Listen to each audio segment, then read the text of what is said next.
Hi everybody, how you doing? We are back. Very nice to see you. Hey Twan from Holland. Hi Kevin, thanks for joining. Hi Sabine from Germany. How you doing? Hi Guy the Scene. Hi Novice. Hi Great Hoff. I will try this for the first time. Not English, Norwegian. Hear very badly. Oh, there is no live subtitles. I think there should be subtitles when it's like afterwards, when it's posted on YouTube or something like that. Hi to Belgium. Hi to Oregon, Hans. Hi. Hi Tom from North Carolina. How you doing? Hi Louis. Hi Sean from Canada. Yeah. By the way, as you've seen, like up here, I marked this as an infomercial this time, just so because I do this kind of thing over here. Wait, I'm confused with the over here. No, there. Okay, here in the corner. Can you see it? Yes, you can. Which is like this kind of stay-at-home thing that I do, where I sell all of my packs together for 75% off. So we have something cool to do while Corona time is why we have to stay at home, stuff like that. And this is why, just to be safe, I put this infomercial thing up here. Wait, up there. Yeah, you can see it anyway. So just to be on the safe side, because I will show how to work with the Light Leaks pack today, which is part of the bundle, of course. So yeah, and also doing a review of the photos posted on Facebook by all of you. By the way, I have to say I forgot to post this on the other channels, like in the YouTube community section and on Patreon and stuff like that. I forgot to post about that exercise for this week. But you can always join the fan community, which is completely free, of course. Wait, let's say hello to. Did I miss some people? Oregon, Hans from Oregon, from Belgium, Guy. Hi. I think I already said hi. Sean from Canada. Dennis from Gibraltar. Wow, cool, very nice.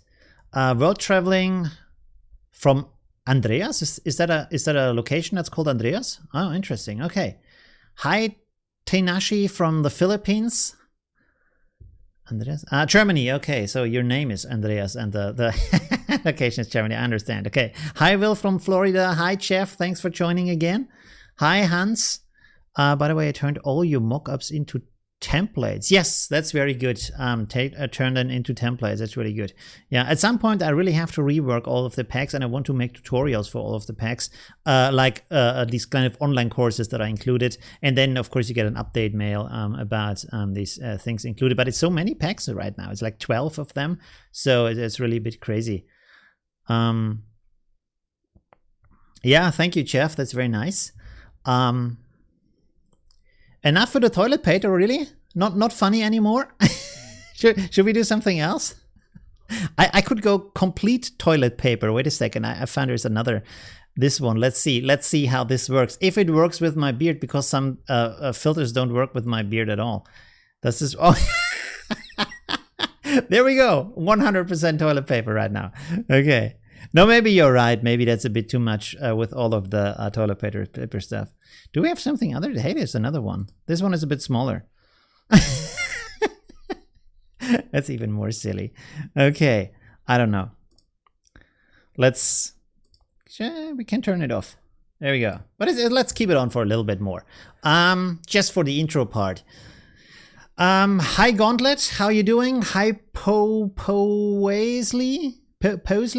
I'm not sure how to pronounce it. Hi, David. Hi, Jeannie. Thank you very much for joining.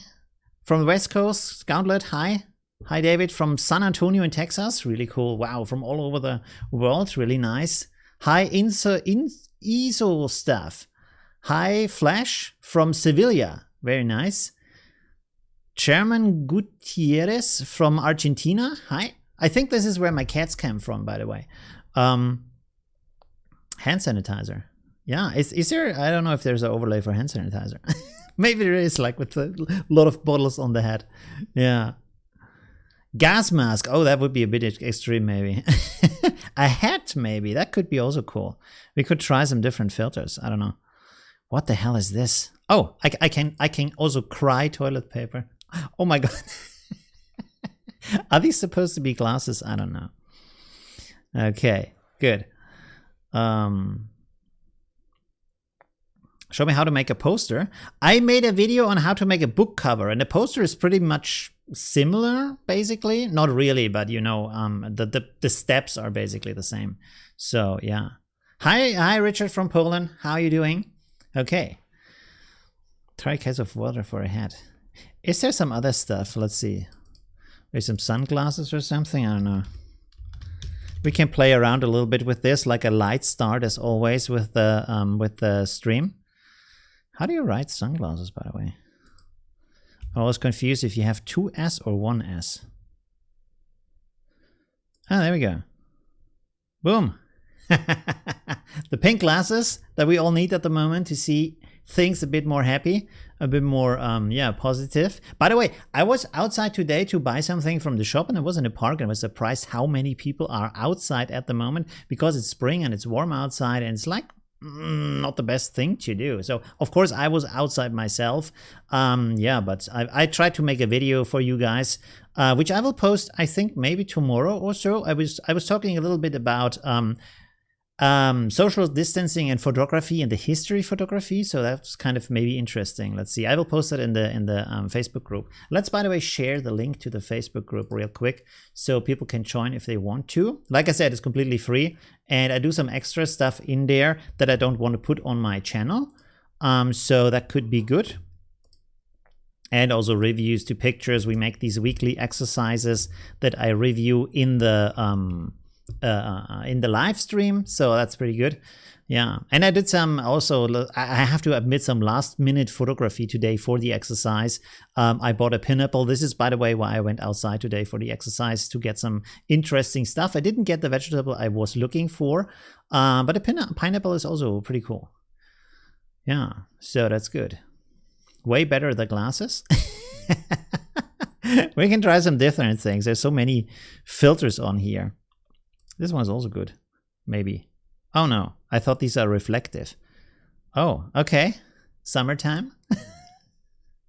This is, by the way, it's a plugin. It's called Snap Camera on. Okay, this is very confusing with the stuff going on. Okay, let's go like this for a bit.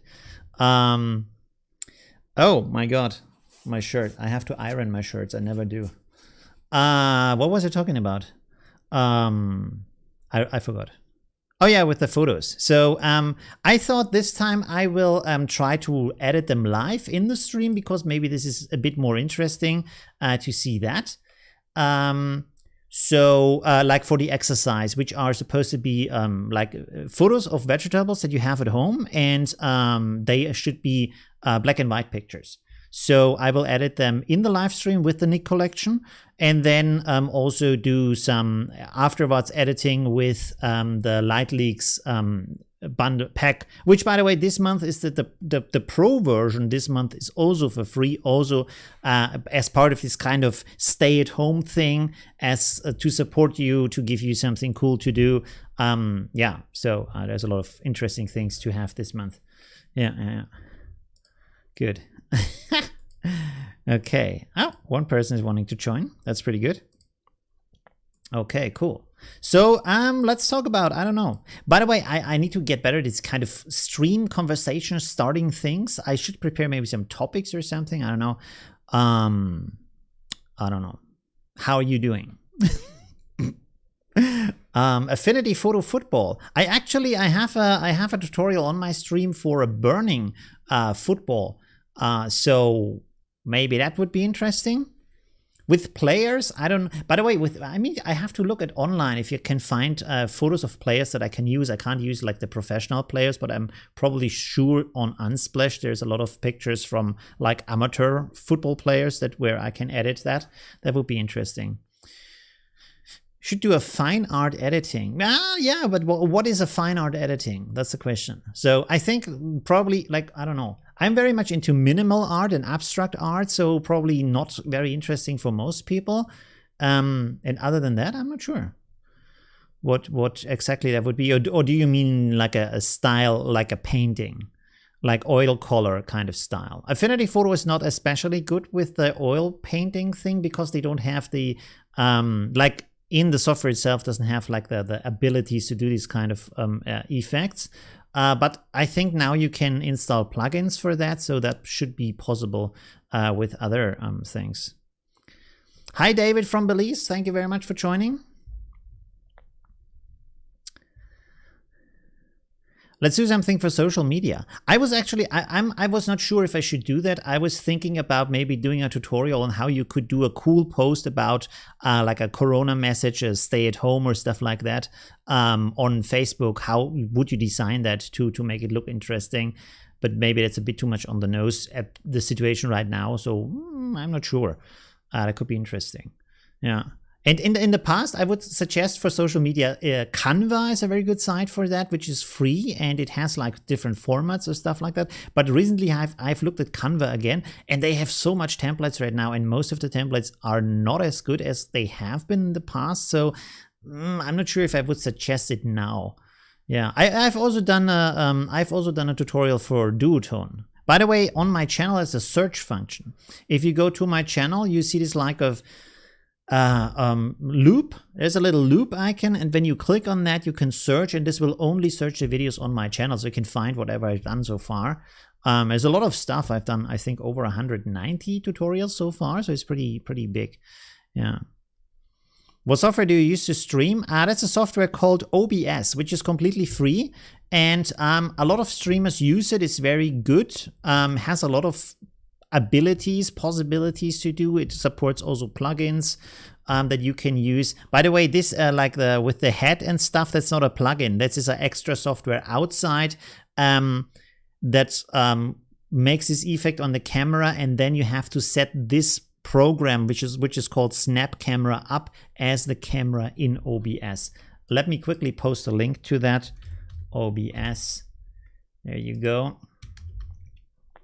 Where's the chat? Boom, there you go. Okay. Had some bikini beers in Belize and the Monster of Rock cruise. What is the Monsters of Rock cruise? Is there cruises going on right now? You mean maybe before the crisis?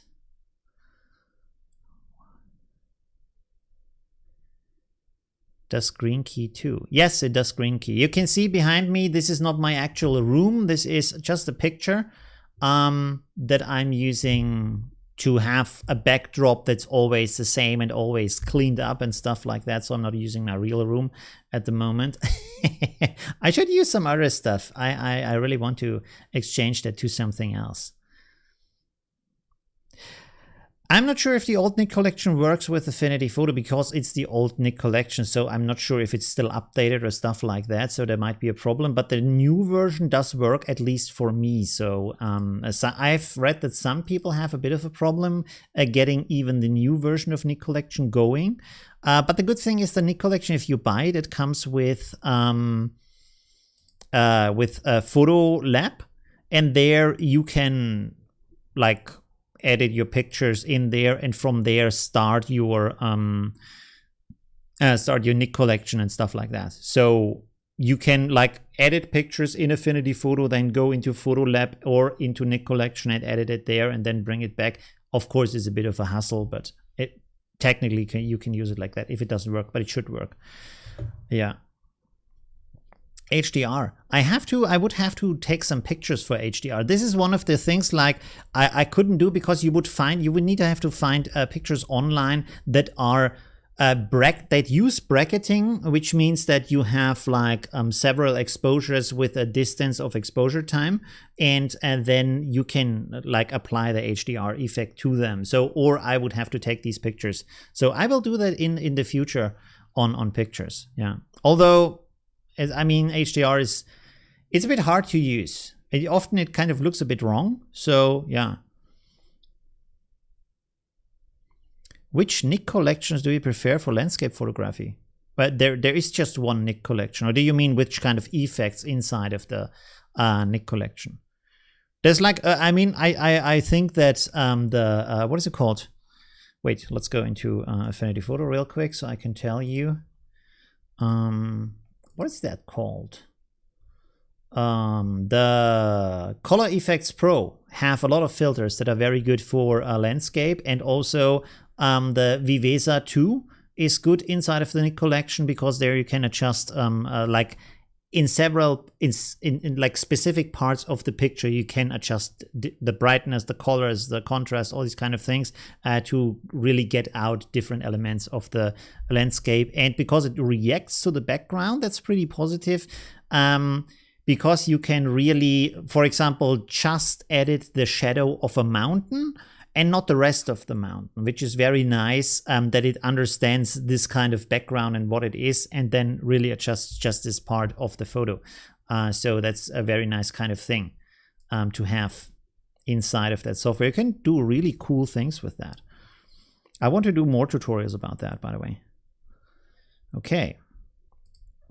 How long have we? Oh, like 15 minutes. Let's go like more, 3 minutes more, then we have 20 minutes, and then we start. I would say let's start this time with the review, because last time I talked really long about abstract, what is it called, like photography and stuff like that, and then like review the pictures. So this time let's maybe do it the other way around.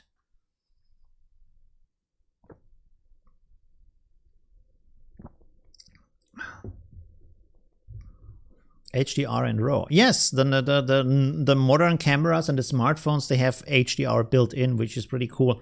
You don't even like have to hold still and stuff like that, or bring a tripod to take these bracketing pictures. It just, you hit once and it takes all of the pictures and does all of the editing and stuff like that. So that's pretty cool. Yeah. I think for like experimenting with photography and trying out a lot of things and learning what kind of composition and angle and all these kind of things, of course not like the settings with the lens and stuff like that, but just from the aesthetic standpoint, a smartphone is a good way, because you can work so fast. You don't have to switch the lenses to go from wide angle to zoom and stuff like that. So just for this experimentation purpose, it's really cool. I also took my pictures today for the exercise. A panorama is cool too, yeah, especially if the software does the stitching and you see right in the camera right there, did it work, did it not work, stuff like that. So that's pretty cool. 8? What does 8 mean? Okay. So maybe let's switch over to Facebook, to the post in my group. And like I said, you can join. Maybe I post the link real quick again, so you can join to the group. Where's the chat? There we go. Boom, that's the link. And then I switch my screen. Bloop. There we go. Okay, so we are in the group. You can see super fan community, and you can join all the time, every time. So this is like the exercise for this week, week 14, as you can see here. And it's like black and white vegetable photography. And this time it was focused on be visually interesting or pleasing. So use the visual language we have out there, things where you think, wow, this looks nice, this looks kind of cool. And then use Affinity Photo and the plugins to edit it into a black and white picture. You can post up to 3 pictures until today. So that's the exercise. We can, I made a Pinterest board. Let's look at that real quick. Just a second. You can see some inspiration in here. You have some mushrooms, you have a pineapple over here, some salad, stuff like that. And you can see with composition and light. So this is why this is reduced to composition and then black and white, because you shouldn't focus on anything else. Just think about, how can I work with that composition to create something visually pleasing, visually interesting, maybe something that goes beyond what I'm photographing. So you can see in a lot of these pictures, it goes from the vegetable that is photographed into more of a sculpture or more of a pattern, more something that is visually interesting. And you don't necessarily need to know what it actually, the object is, or care about it, because you're more interested and pleased and just by looking at the structure structure of the image and what is happening in the image. You can see also over here. And then some, like these elements, like still life photography, they are more like, they become more of a sculpture than actually looking at a pier. So that's pretty interesting. To think about these kind of things, and they can help you then with this kind of experience to do photographs in another area. Yeah, so that's pretty good to have. And I would just say go ahead and take as many pictures as possible, and then look in your camera or in your computer. If you edit them, what works good, what works bad. Maybe write down some notes about that. Yeah, so that's a super good exercise. And you can get some really cool results from that. So let's start here. Sabine posted some pictures here. That one is really cool. It really goes away from the kind of onion into this kind of more insect or butterfly or kind of aesthetic. So that's kind of nice to how can I say, see, how can you be playful? Because a lot of this kind of artistic photography is about being creative and playful, and just try out things and don't be afraid of making an error or mistake or something like that, because often in mistakes you find the best kind of solutions and the best improvements for yourself, because you try something you never tried before, you go down new paths and you find things that are really interesting. So a lot of, like in art, often you find something where artists get like famous or find their style, their voice on accident, and then it's really cool, and they're like, yeah, okay, let's stay with that, let's develop this into something bigger, yeah, and really work on it to get the most out of that. Yeah, it's not the sharpest picture, of course. The composition could be a bit more like bringing out that kind of insect structure in the picture or idea in the picture. But as a starting point, it's really cool. And also the idea itself is really cool to turn the onion into something else. And like when you cut vegetable or anything else, you get this kind of mirror effect from the two halves. So you can do a lot with that. That's pretty cool. Okay, let's go to the next picture. This is also very nice. I like the idea on this one, where first of all, this kind of more kind of sculpture concept here of dividing the rings, building them up into something. Also visually leading up, you can see from the structure to the other onion on top. So this also has kind of in the composition a visual guidance, which you often find in paintings and in classic art and stuff like that. So guiding the eye of the viewer to create a certain effect or to create a certain attention is a pretty important part also of composition. And if you can try it in these kind of simple ways with these kind of things that you have at home and a little bit of light, there's a lot to learn from that without a lot of effort. So this is a really, really good way to learn about photography. And I also like that in the background, there's another layer with a blurred, probably also photo of the onion. So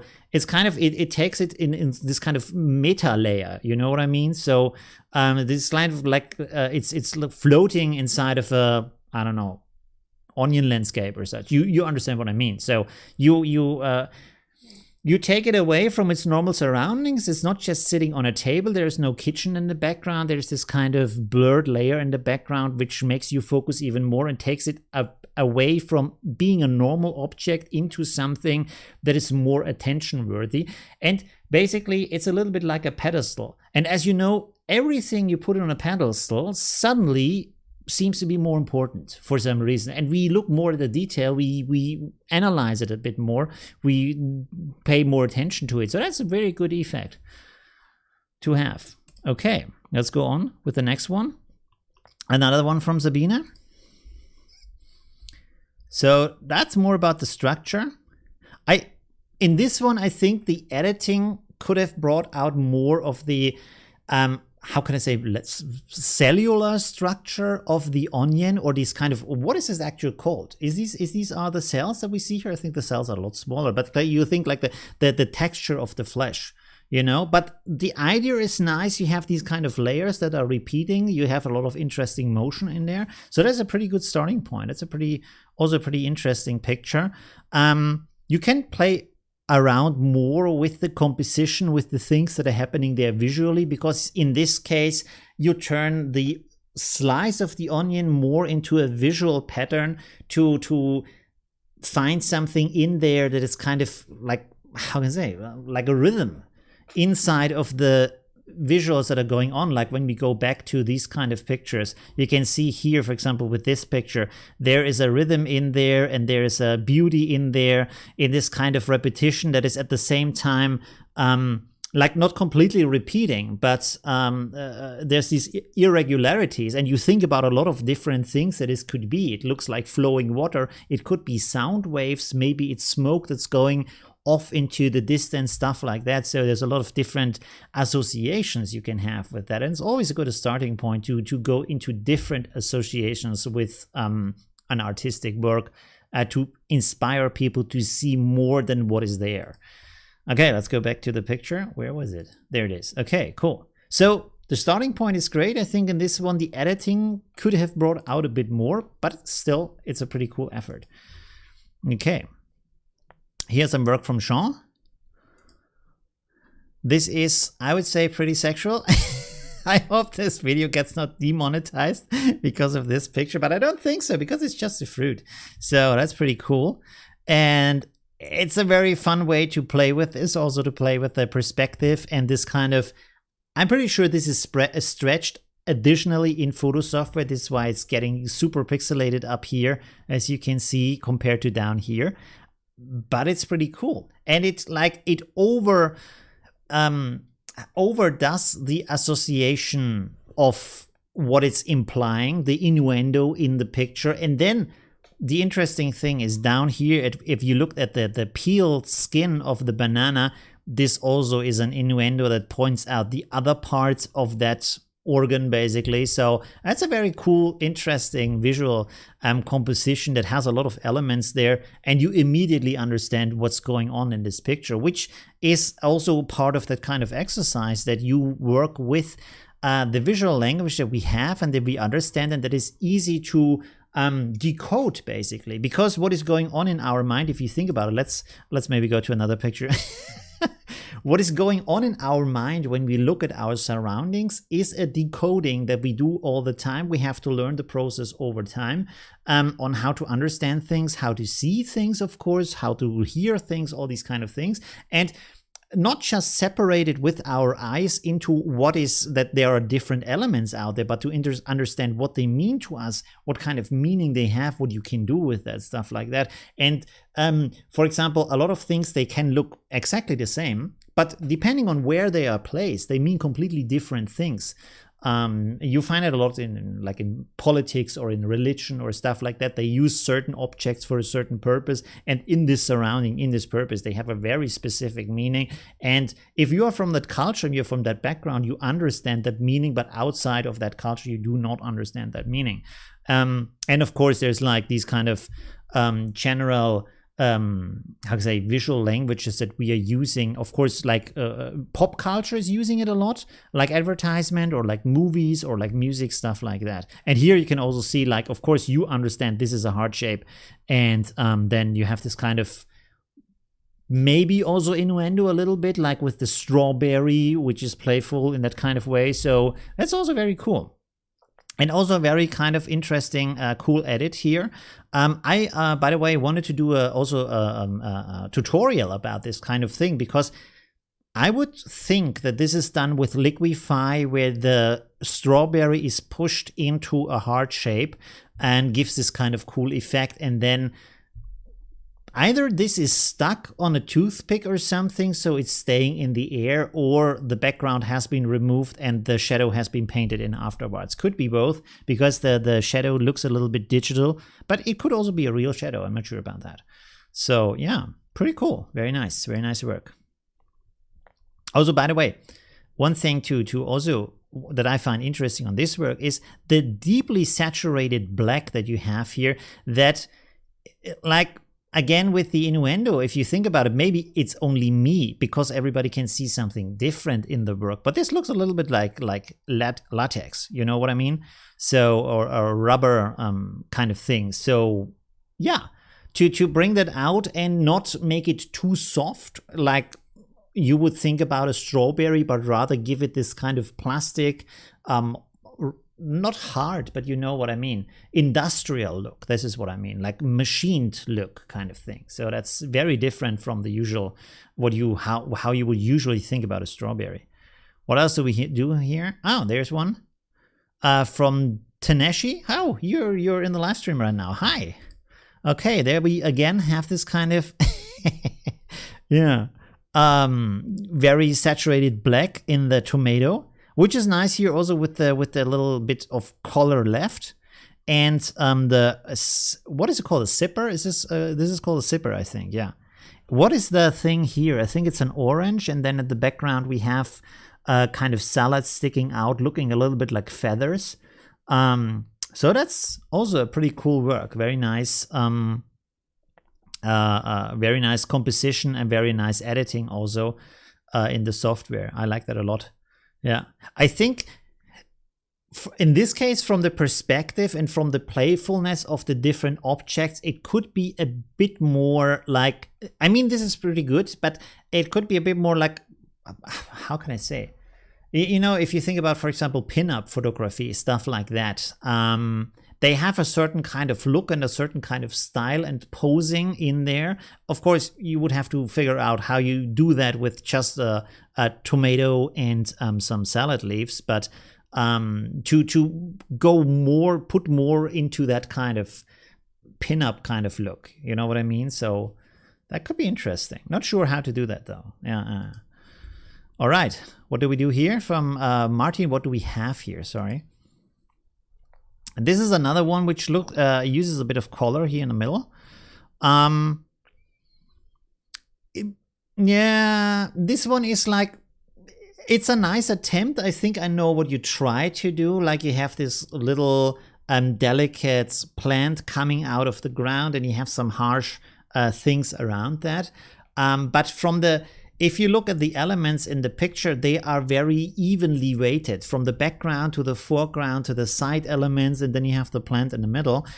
So visually, it's not very guiding to where you should look or what is the important element here, because you can see here the sides and these elements and stuff like that. All of that is kind of very bright. And the kind of same brightness as here in the middle. So you're not specifically guided visually towards the middle and towards that plant. And the plant from the way it looks, it looks from the editing a bit spiky from these little hairs it has. So it doesn't look necessarily as soft and innocent compared to the harsh environment around it as it could be as a visual contrast, if you know what I mean. So I think maybe from the editing, it could be more interesting. Although the starting idea is pretty good, it's pretty interesting, it's very nice. Yeah, and also like this kind of tilt shift effect is nice around the plant. It's maybe, I see you have here a little bit of blur also there on top of that. So if the blur would, like if this was sharper and the surrounding would be more blurred, so this plant stands out a bit more, maybe that would also be a good idea to do that. One second, let's put this really quick into Affinity Photo for 1 second and just put on a vignette and see if this does a big difference or not. So here we have a vignette. Let's go like this. And you can see when you make the surrounding darker like this, you can see, of course, this is too much, but you get more focus on the element in the middle like that. So you can use that to your advantage to guide the eye of the, how do I make this softer? I reduce the sharpness and the circle goes smaller for some reason. This would be good if the blur would go outside, but okay. So, yeah, but you see you get more attention towards the center in that way, where these parts at the outside are less important now visually, and you should focus on this part in the middle here. You could probably do more with the editing. I just wanted to point out with the how brightness influences our attention on a picture. Another thing, by the way, to point out here is interesting. Where's my ruler? There we go. So if you have an element in a picture and you can see here is the center, and if you put something in the center of a picture, it makes it very stable and it makes it very strong at the same time. So if you put something off to the side, it can get weaker rather than being in the middle. So this could also be used as an element, maybe to put it off a little bit to the side to give it a bit more weakness, for example. You can also try that maybe. Let's see. Let's put the vignette on top. And if we resize it a little bit and put it a little bit off to the side. So you can see if I put it directly, let's remove these again. If I put it directly into the center, it's stronger, it's more important, it looks like proud, you know what I mean? And if I put it off to the side a little bit, it's not, it loses this kind of strength a little bit, and it has a different story. It isn't standing like I'm a proud hero. It's more like it's more placed into the surrounding and has more of a kind of story, maybe being lost, stuff like that. Could we maybe do it smaller? Let's see. Oh, then it goes back to the Let's put this here, and then wait, let's rasterize this real quick. Take this and stretch this out to the side. Okay, so now it's on the side. There's this line. This is a thing. I wish they would fix this. I don't know why there is now a line. There shouldn't be. Anyways, okay, so you can now see that this looks very different from the story and from the kind of meaning that the story that it tells as an image, just from the composition, just from being off the center, and also like, yeah, there's a lot of stuff in there. Let's go to the next picture. Okay. Oh, by the way, let's have a quick look at the chat. Yeah, the color could be a bit stronger on the left. That's true. Yeah. I wonder if we made tutorials making banner channel art.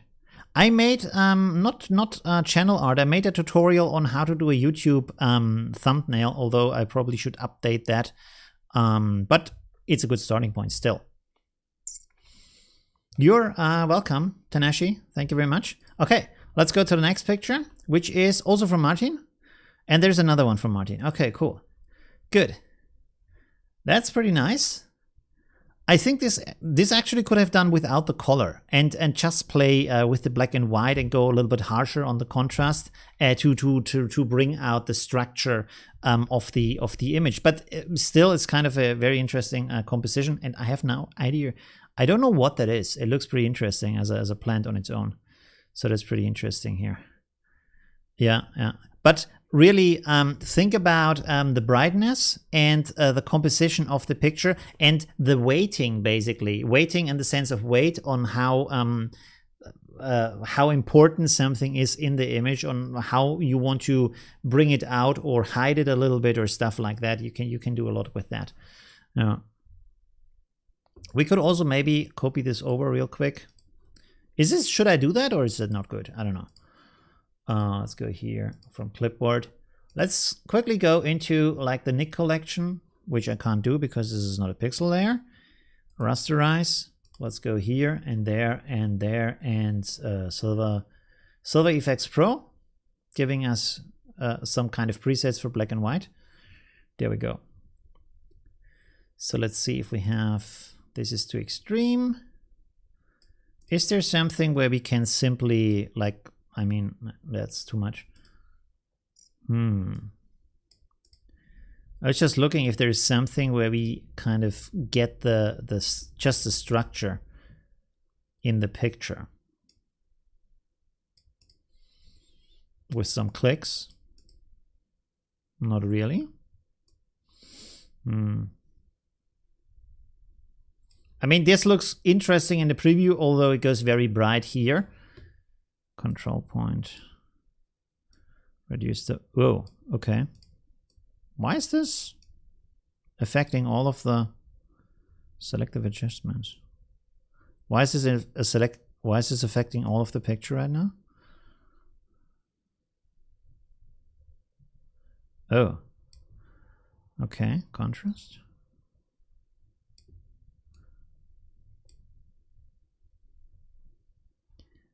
That is very strange. It should not affect all of the picture at the moment. Well, anyways. But this is like, you can really bring out some of the details here. It's pretty nice.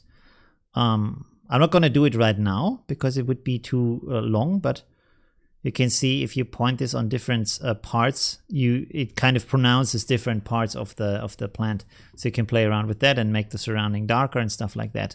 That was a terrible kind of show, like terrible way to show it. That's what I meant from my side, not from your side, of course.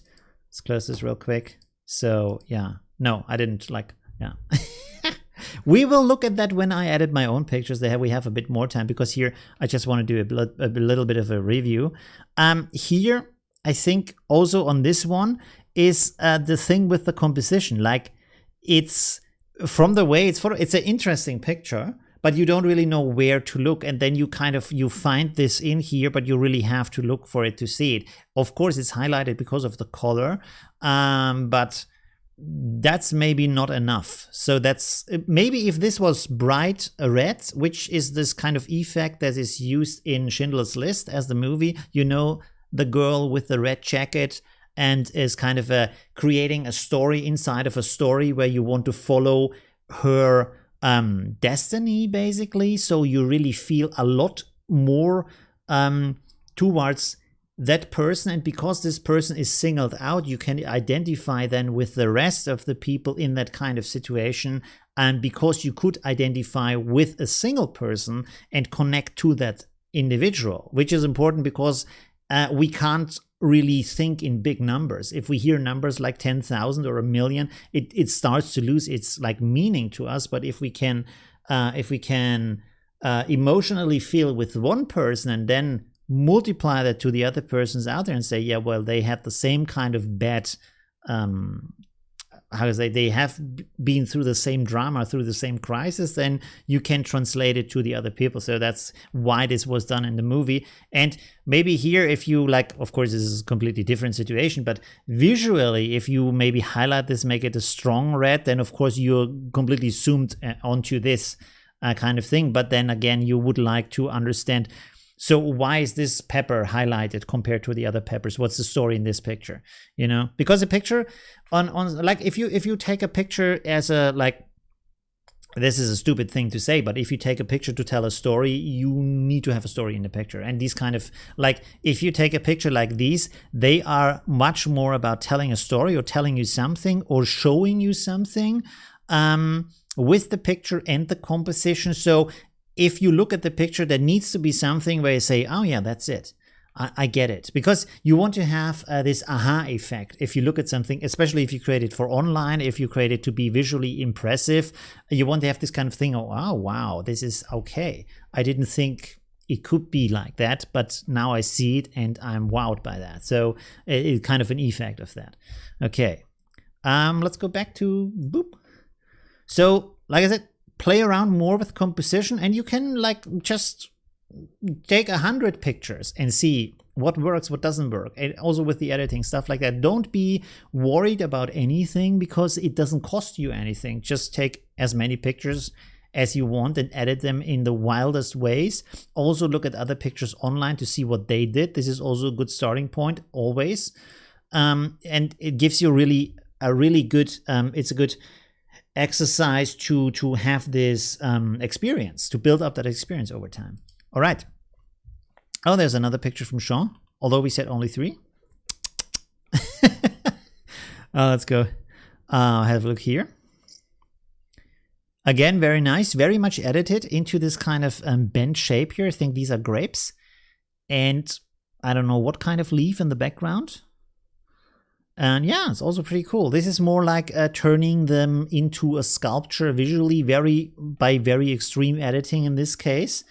So it's more the editing than the picture, I would say, but still it's interesting. And also this kind of, I think what he has also done with the other pictures is always to take it away from the normal surrounding, the everyday surrounding, and replacing it with this kind of white background to take it outside of the everyday association. And if you do that, if you take anything away from the everyday association and just put it into a clean white surrounding or into any kind of different surrounding that takes it outside of that, you immediately start to think about, is it something special?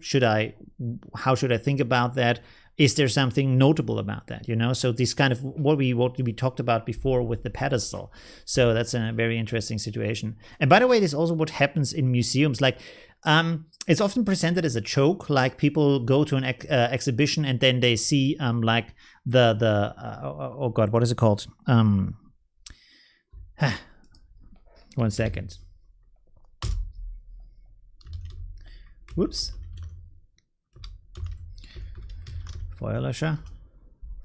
The extinguisher, yeah, or a power socket or stuff like that on the wall, and you're like, is that an artwork? Is it like, could be an artwork, looks pretty cool. And fire extinguisher, yeah, there we go. It is seen as a joke, but actually it is what art is, basically. It's not like, just because it's a found object that's there and it hasn't been created by the artist, it doesn't mean it is not an artwork, because there is like found footage art where you purposely use things that you find and you don't edit them, or a ready-made, which means, like the word says, it's ready-made. You just use the object and say, look at that. How do you feel about that? How does this make you, like, what's your association? And of course, there's more than that. But it's not like a bad thing to like put a fire extinguisher in an exhibition and say, boop, that's an artwork, or think that could be an artwork, because it could be an artwork, And especially in these kind of situations, especially with modern art, with abstract art, with this kind of minimal art, it's more about the idea. Also in concept art, which by the way is what I studied, concept art is more about the theory, about the concept, about the idea behind it to make you think. And the work itself is not as important as the thought process. And I find that to be true with a lot of modern art, where it's more about, how can I say, showing new things, making you understand new things through art, rather than the craftsmanship that it was in the past. Of course, we still have artworks that have a very high level of artmanship, but that's not the only thing that art is good for, or that is artistic about art, Okay, let's go on. That's too much theory here. There's a work from Kevin. There we go. Hi, Kevin. Thanks for watching. Interesting. Okay.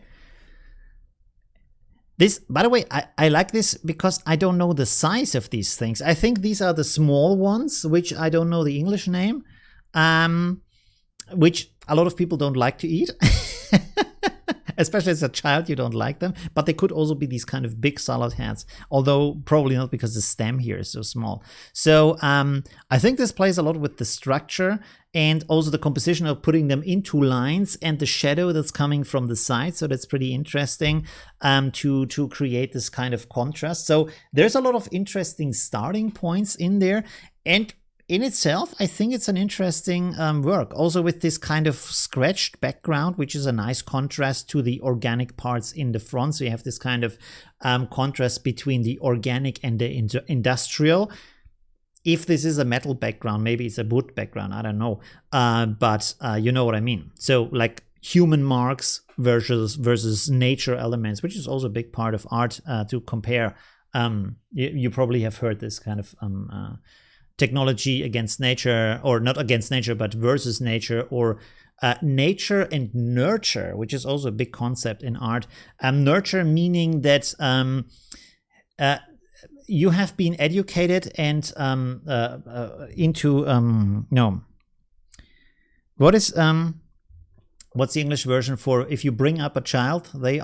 You don't educate them, you raise them. You have been raised, you have been educated into a certain kind of understanding of the world. And you have been nurtured into seeing things a certain way. You have been created by these thoughts as who you are. On the other side is nature, which is what it is, basically, which is not really true. But there is nature, which is doing its thing. And then you are the human on the other side, which is basically nothing more than the concepts that we have inside of ourselves, because we can't leave these concepts behind. You can't say, and now I think like a snail, and now I think like a cow. Stuff like that doesn't work. We always have to have concepts in our mind. And of course, you will also realize that if you find something you don't understand, you are not able to identify, you immediately try to identify, to find something for it, find a name for it, so that's a very interesting concept of how our mind works, basically. All right. Is this also the end? This is the last picture. Do we have more? I don't know. That's interesting. That's a very nice one. Yeah. It's a nice contrast. It's a nice perspective from seeing this, I suppose, top down. It could be also from the side if they are just put on a big pile, stuff like that. And you have a certain rhythm in there at the same time. Like, you see like a kind of, it's organized into a pile, but at the same time you have this kind of chaos of movement into all kind of directions, which is a very nice contrast of these both these kind of elements, and which makes it interesting to look at. And in these kind of pictures where you have elements that at the same time are very different and very same, you have this kind of effect of oh God, what is it called? In German, it's called Wimmelbild. Maybe you should adapt that as an English word. Wimmelbild. What's a Wimmelbild in English? Wimmel picture. Hey, it's the same thing. There you go. Is Wimmel actually an English word? Or like a... No, there's no English word Wimmel, I guess. But you know probably what I mean. A Wimmel picture is like where a lot of stuff is going on, and every time you look at it, you can find new things in it. And there's a lot of kind of different details in there and things like that. By the way, did I say too little about the last picture, maybe? Because I talked about the theory, but then not too much about the picture. I will talk about this a little bit more and then go back to the last picture of Kevin and talk about that a little bit more. And then we go to the pictures that I've taken that hopefully are a bit good. I hope so, and edit them. Okay. So these kind of, when like a picture of normal everyday objects turns into a pattern, and you can see like different dynamics in there and contrast and all these kind of things that are going on, they become very interesting on their own, and you can find a lot of things in there. And of course, the interesting or the amusing part about this is that everybody sees a little bit different things in there, associations with that, stuff like that. You can put a lot of kind of stories or things about that. You can associate that for like with a crowd of people waiting for the morning train or stuff like that. There's a lot of ways you could think about that and how maybe they communicate. Maybe this is three guys talking about the latest things that happened with them, and then you have, I don't know, maybe here a mother or a guy with their child down here, stuff like that. So you can play around with your mind and find a lot of interesting things in these kind of things. So yeah. This is kind of an interesting starting point. And also going from this very, like not very, but a lot brighter areas to these very dark areas is also a nice contrast for the eye. Very pleasing, interesting pattern that comes from that. Okay, let's go back to this. And you can see here, for example, there are some of these missing. And this is kind of a breaking of a pattern, which is a very nice, cool effect in photography that you can use, and that makes it visually more interesting. If you have a pattern that is there is a lot of repetition and then is a break in there, of course this break immediately stands out to us, and at the same time raises a question to us: why is there a break? You know, and this is used a lot in photography, in advertisement, in movement, in movies, stuff like that, because is a very interesting effect, and it's always an effect where we look at it and we are like, okay, I need to find out more about this by looking more at that. So it's always attracting our eye. I think in this case, it could be more playful with the light, or probably with the editing of the light, because there is already light there. It's coming from the side, so that's pretty cool. It is maybe a bit soft for my taste. You maybe, I mean, a lot of people do it differently. But you could bring more out. Like I said, there is a lot of different elements in here, from the pattern, from the contrast, from the breaking of the pattern, from this kind of organic versus industrialized backgrounds or human markings in the background. There's a lot of things in there. And through the editing, you can bring out what is the important element to you? What kind of thing should people look at? What kind of thing do you want to pronounce most with the picture? So this could turn into 10 different pictures with 10 different stories that are all interesting. So it's a very good starting point. I would play around more with the editing and stuff like that. All right, lots of talk. I hope people are still interested. Let's have a look at the chat real quick. Let's switch to the talk. Boom, there we go. Where are we? There's the chat. Okay, there we go. Brussels sprouts, that's it. Yes, Brussels sprouts. What's the difference between Brussels sprouts and boogers? I don't know. I can't get it. Okay, interesting. Yeah, you're welcome, Kevin. Thank you very much for posting the picture. Feel free to post more pictures, not on this exercise, but in future exercises, stuff like that. By the way, did someone want to join the group? That's 3 people. Okay, pretty cool. Boom, approve. There we go. Did we hit the 500 mark? We did. 512 members. That's pretty cool. Okay. All right. What was I talking about? I forgot. I wanted to look at the chat. So sorry. Play nice on my photos. Hi, Tineshi. Okay, good. Let me quickly find the folder of my pictures, and then we can get started with that. I hope there's something good in there. Let's see. I took them with my smartphone. Just a bunch of pictures to play with different kind of elements. Let's see. Oh, we can look through them. Where's the first one? This is the starting picture. Okay. So we can switch over again if we want to. There we go. Okay. So like I said, I just took a bunch of pictures. They might not be very impressive as they look here, but they are more meant for being edited in black and white. So let's see. These are the first kind of examples. Not very good. No. Maybe. Should I write down the numbers? I should write down the numbers, right? So we don't forget afterwards. Let's see, 1 second here. So this is called, wait, what number is changing?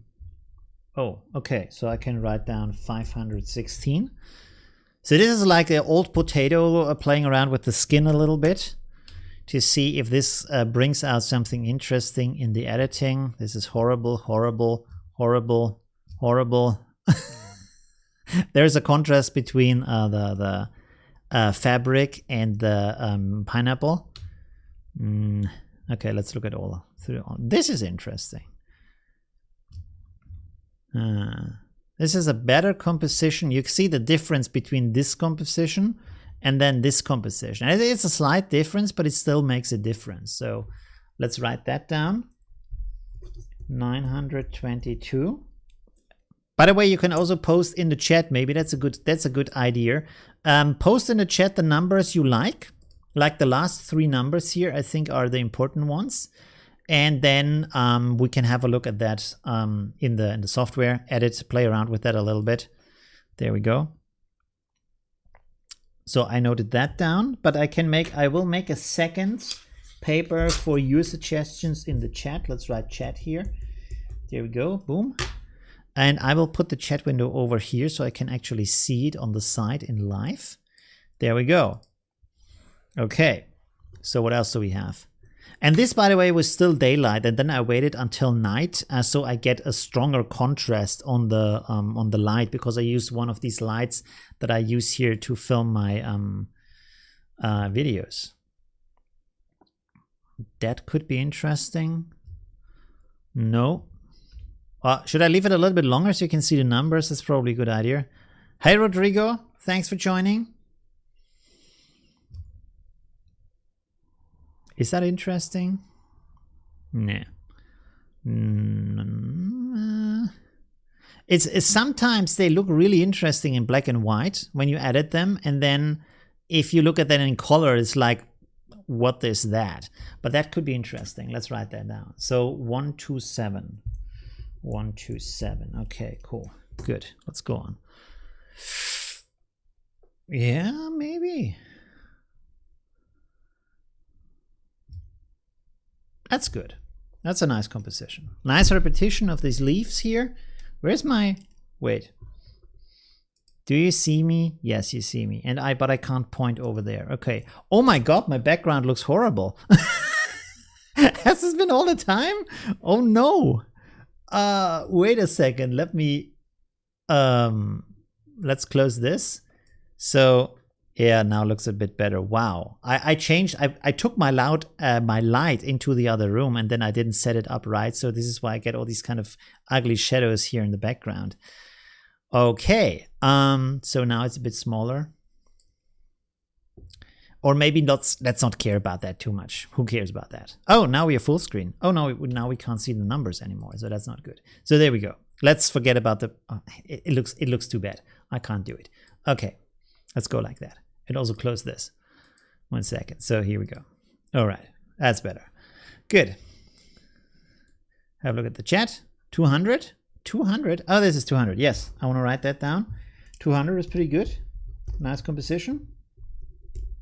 Patting my own shoulders. Good job. Good job. Okay. Whoops. What else do we have here? Maybe. 209. 238. This is better. Is this better? It's better. 244. 252.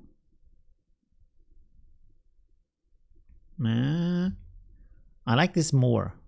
Let's write this down. 244. 244. Okay. What else? That could be interesting. 310. Okay, let's look at that. 310. Okay. So the next one, 127. Nope. 132. Maybe. It's kind of nice. 132. Let's write that down. 132. 244. I wrote that down already. That's cool. Okay. Or maybe I should put them over here on the chat, because then we can edit those first. That's also, that could be interesting in black and white. I think that could be a winner. 138. Hi, Rodrigo. 138. Let's write that down too. Go to the next one. Not good. Maybe. Or if we cut it a little bit, it could be interesting. Not sure. 149. Okay. Yes, just auto setting. I switched like the zoom lens from wide angle to zoom and stuff like that, and it's just auto setting. So I wanted to just play around with the composition and with the light, and not like all the other settings of the camera. It was just about how can you get an interesting aesthetic point of view on the pineapple. It's pretty blurry. It's an interesting picture, but pretty blurry. That's also blurry. It's also blurry. That's also blurry with some crap in the background. We can edit that out, but it doesn't matter. There we have the cut one. Yeah, let's look at those. 344 is that? 351. I'm not sure why there is such a big jump between the numbers, but anyways. 354. 406. No. 443. I hope these would look better, but they don't. 459. 504. That's kind of interesting. Let's write that down. 504. Maybe. 521. 526. 542. I think this one was better. Anyways. 544. Whoops, sorry, let's leave that a little bit more. 544. 547. And like I said, they don't look good like they do right now. We have to put them into black and white to make them look interesting. So 552, it's terrible. 558, maybe, could be something. Let's write that down. 558. What does the chat say? Are there some more suggestions?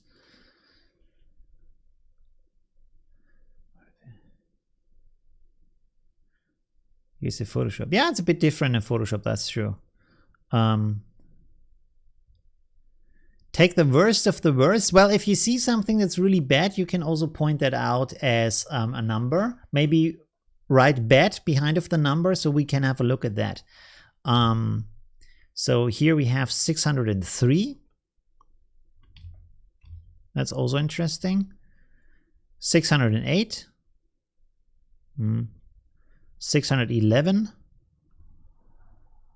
620. By the way, you can see here this is now wide angle with the smartphone, so you have this kind of elongated leaves in the like perspective stretching in the front. Also, there's my finger in the picture. Yeah, but it's also kind of a little bit of a fisheye effect. Not really, but you know what I mean. Really like stretched light angle. More of my finger. Ah, there we go, without the finger. Good. I thought this would look better. It doesn't. Okay, let's go on. This could be interesting in black and white.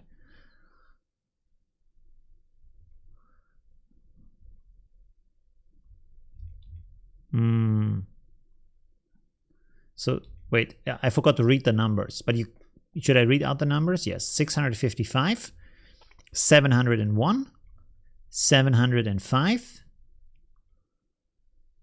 726, 748. And this is where I went with the blur in the background. 851. The file name is a timestamp. Really? Interesting. This could be interesting. 910.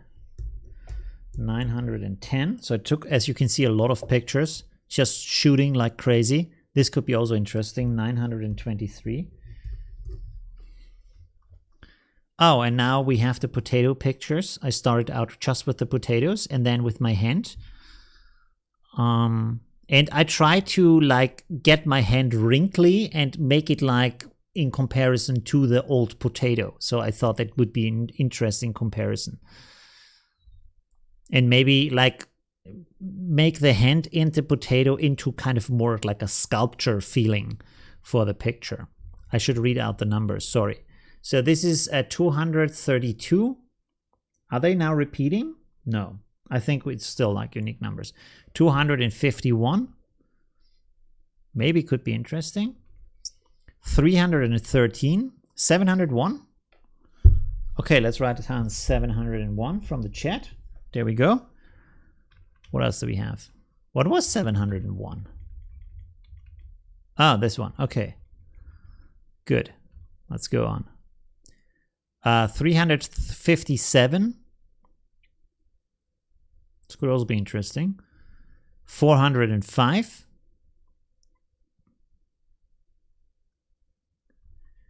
406. 413, 417, 425, 436. Okay, 445. That's a fun one. Let's write that down. And then I want to take one of the beforehand pictures. We're not going to edit all of them. I'm just writing down numbers so we have a choice. This is also not bad. 451. 451. Okay, good. Oh, and there's the two-handed ones because I can speak with my smartphone. By the way, this is a cool feature. They should really put them into other cameras too. I say smile or something like that, and the camera makes a picture, so I don't have to take the picture myself. So I can use both hands, which is really cool. It's not the sharpest picture, but it's, yeah, I have to probably play around with that more to get sharper pictures. They're not as cool as I thought they would be. This could be interesting. 706. Wow, my paper is full with numbers now. 706. All right. 731. Could also be interesting. 731. So you see, over time, when you do something, and this was just like maybe half an hour or something, things get more and more interesting just by doing them more and getting more ideas. 744, 812. It's a pretty concept right now. Nechi Bob, hi from the UK. Thanks for joining. We're almost done, I think. 815. Oh, the before one was 812. 815. 839. Like I said, write numbers in the chat if you think those are good pictures so we can look at those together. That is very... If this was sharper, it would be an interesting picture. Oh, I have multiple of those. Oh, this is the last one. Okay. 839. And then one of those. Which is better? This one is better. 857. 857. Are any suggestions from the chat? 644. Wow, you remembered that from a long time ago. Don't even know what that is anymore. 644, are you sure? Hui. All right. Let's have a look. 600. You mean 642 maybe? 839. Oh yes, I wrote that down. So let's write that down here too. 839. What was 644?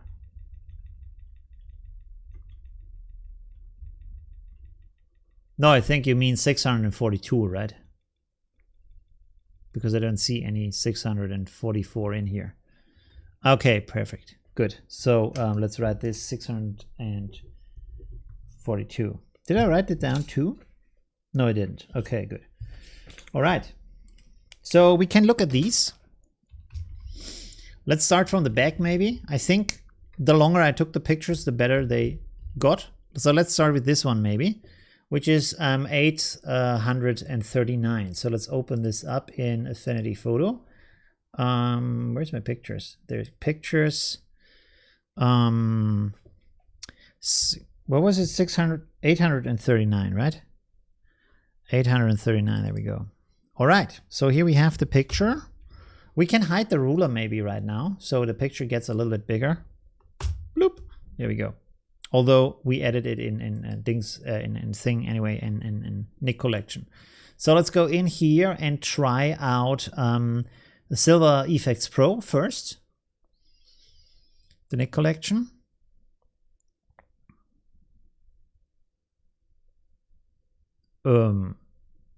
Okay. That's not good. Let's rasterize it. See if it's still rotated.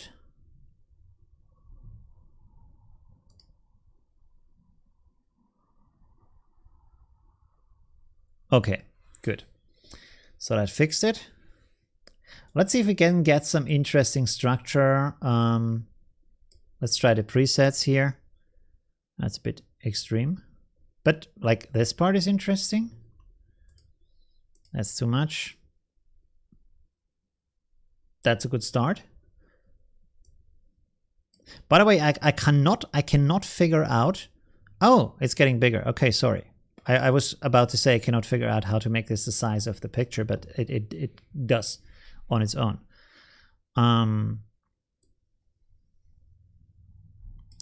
The finger could be a bit, I mean, it's pointing at this potato and these fingers are pointing at that potato, so that's pretty nice, but maybe be a bit more. I like this one a lot. Like on a lot of pictures, this one really works great because it's kind of, you are so focused on just the element of what is interesting here, right? There's this kind of, oh, the vignette is off here. What is doing this effect? Wait 1 second.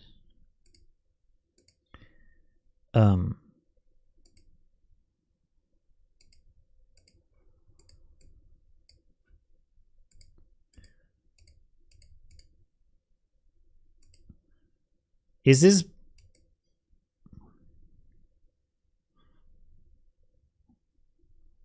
has been error. It says the vignette is off, but it's apparently not off.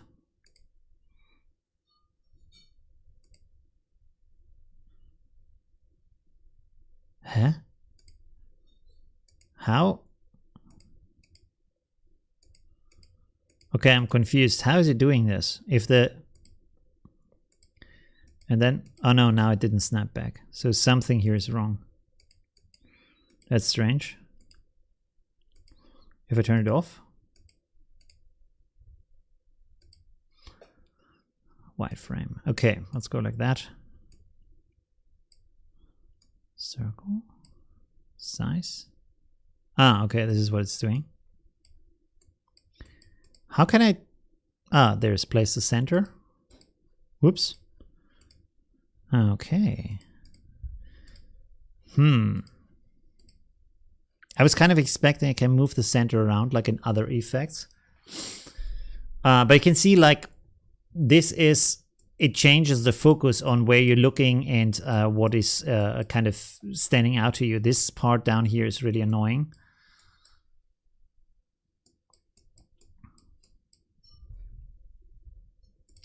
Finishing adjustments. But we can play around with other effects too. So let's see. We can also build up our own effect, of course. Maybe we should do that. That's very soft. Not much to go on here. Preset library, the custom ones. And saved anything here. No, cancel.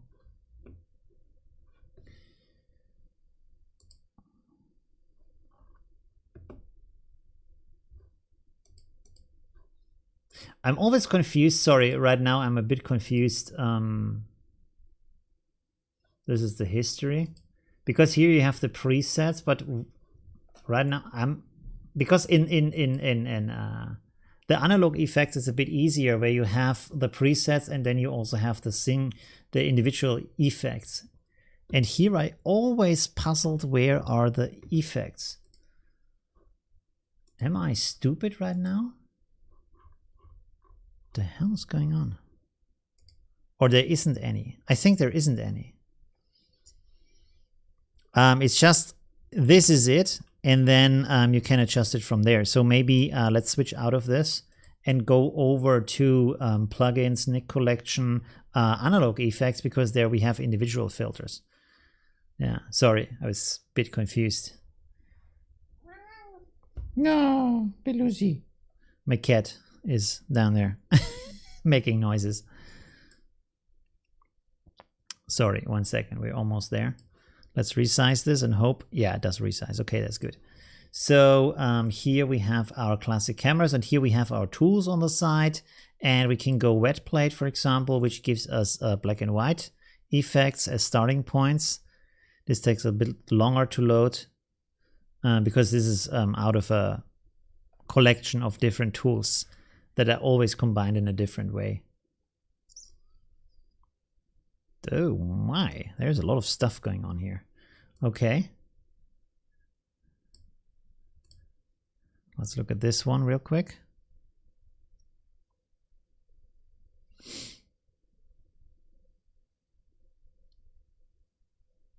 This takes a bit long. Ooh, okay. You know what? Sorry for being a bit confusing right now. I will resize the document because when I record at the same time, oh, this is a pretty big resolution. So let's make this maybe half the resolution. That's good. So it goes a little bit quicker with our effects. I would do it, of course, in a bigger resolution if I do this outside of the stream, but the stream takes some power from the computer. So, and I don't want you to wait for every click that I'm doing. You can see now it's a lot quicker, it's a lot faster. Please be faster. Oh no, come on. There we go, let's make this bigger. Okay, so now let's hopefully get into editing interesting pictures. Please, come on. Don't let me down. It's not better. I'm sorry. And this is a good starting point. So let's play around with this a little bit. Oh my God. Does it every time take so long to load the... Should we edit it outside of maybe NIK Collection? Because this seems to be... I was not prepared for this to take so long for the individual effects to load. So you have different, as you can see here, different photo plates.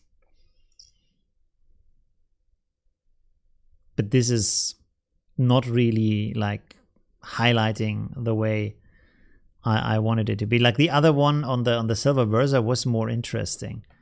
Let's turn off the photo plates here for a second.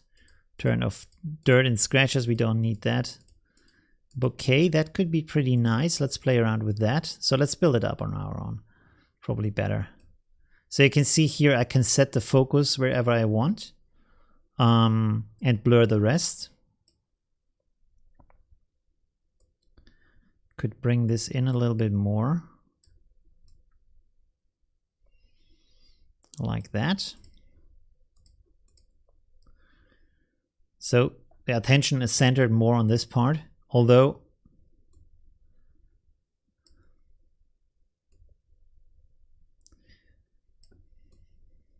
let's go like that.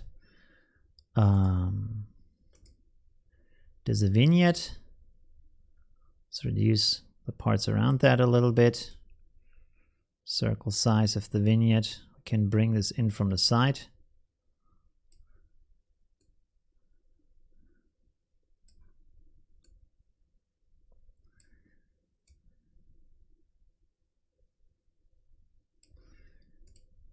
Basic adjustments. Detail extraction.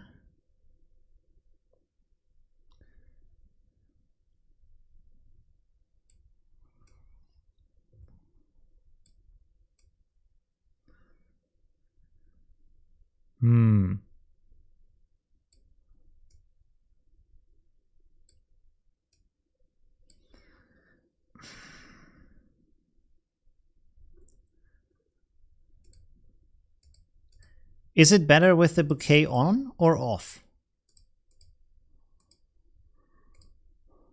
Maybe let's push this more to the outside. Belusa, nicht heute. My cat wants attention right now.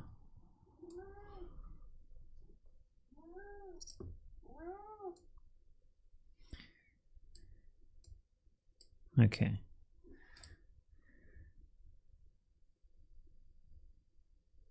I like these bright edges around it because they kind of differentiate it from the background, but then it also looks like it's a bit strange.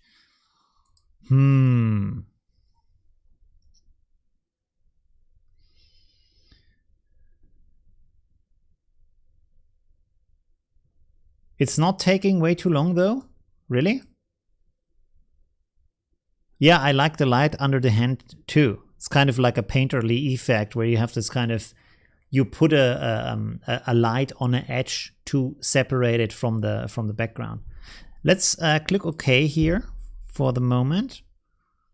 So, and then go and see here if we have this Viveza effect, which means I can adjust different areas of the picture. Is this the one where we have the problem with the sizing? Yeah, that's the one.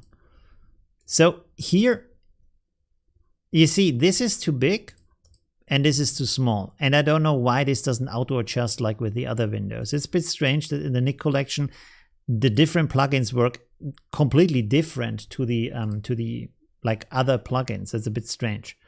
So here I don't think there's no way you can like, wait a second. If I select everything, no, doesn't. Why doesn't it do anything right now? The hell? Oh.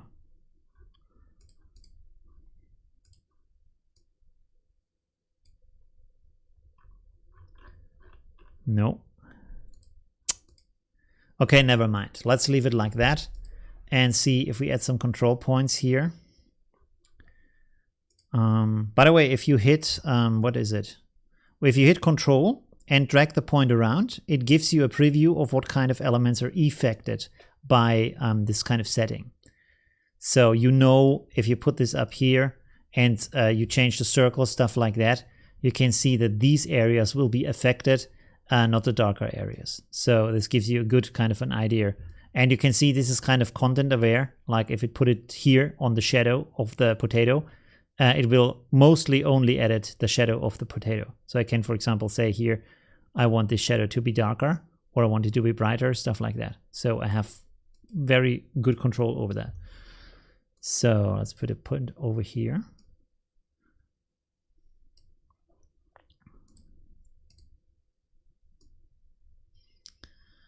Does this look too artificial if we have this kind of glowing light? It's kind of a, oh, okay, zoomed into. It's kind of a Jesus potato, which is also blurry, but never mind. Potato Jesus is coming to town. I'm not sure. Yeah, I'm not sure. I want to do something different. We can also, by the way, you can see here when I go here, you can reduce this kind of bright edge around the fingers and the potato and stuff like that. So you can make this look a little bit more natural in the background. Can add another point down here to, whoops, reduce that kind of shadow. So maybe that's better.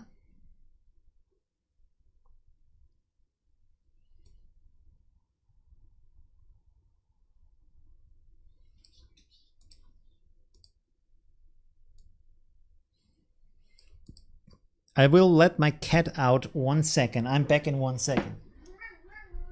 Ja, ja, Schatzi, komm. Raus.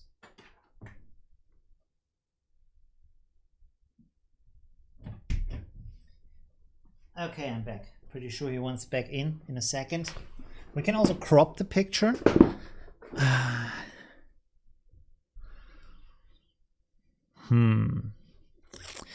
Okay, let's not waste too much time on the individual pictures and like see what we can do with the other pictures too.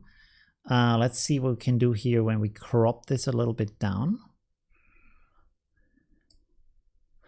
Well, let's see this kind of custom ratio. If we make it square. Oh, that's a bit too small. Hey, maybe.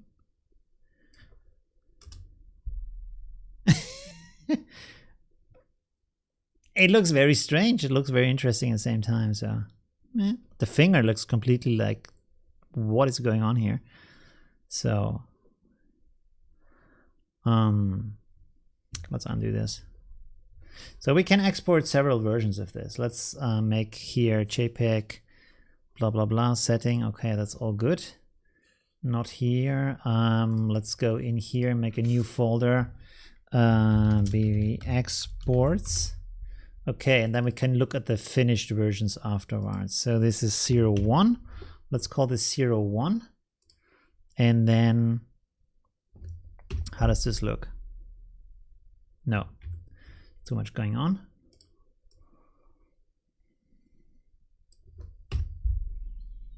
That's better.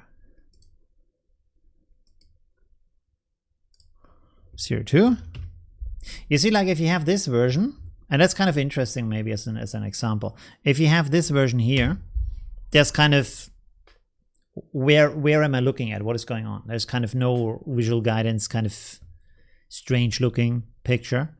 And then I feel like if you have this other one here, where you reduce this background, it's more focused on the finger, like that.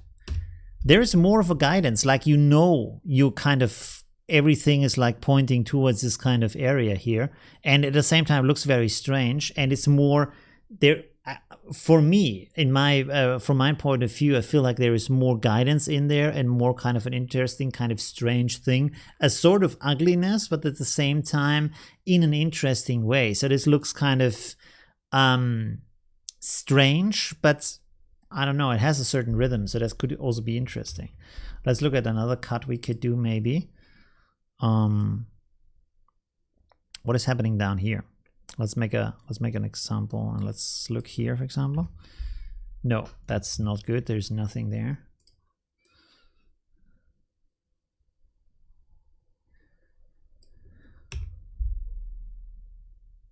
No, not good either.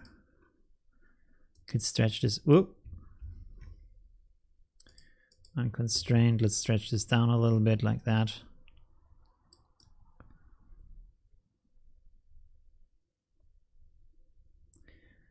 Let's see if this is interesting or not. Not really.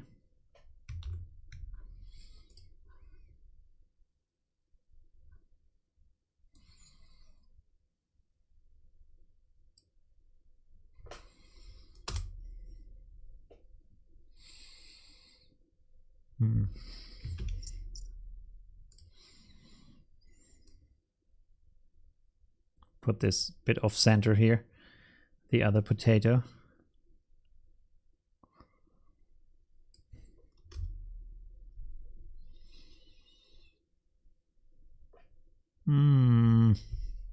Let's export it. Never mind.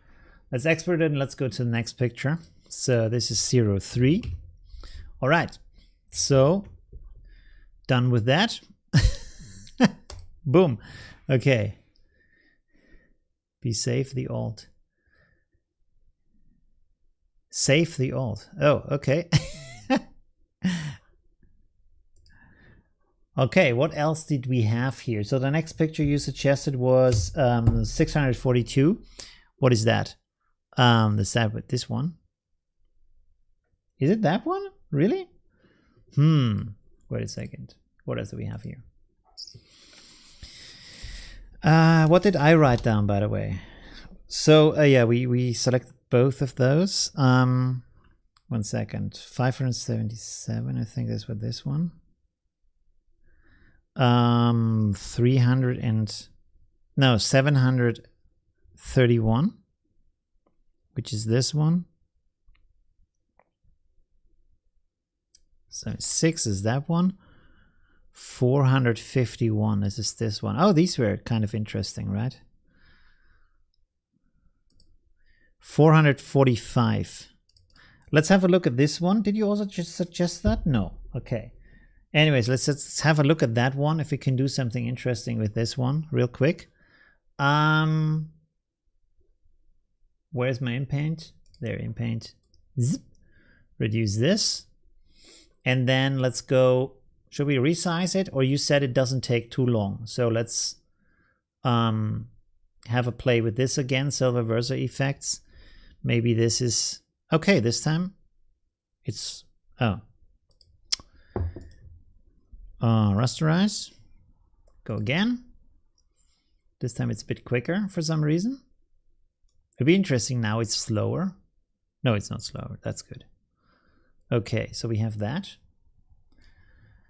And so these are always the same, just the settings are different. So we can actually play around with these, build them up.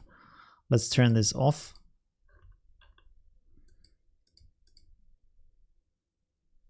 Why is nothing changing? Hello? Take this one. Okay, now it's changing. Good. Okay, so let's play around with this a little bit here. Highlights, midtones, shadows, dynamic brightness.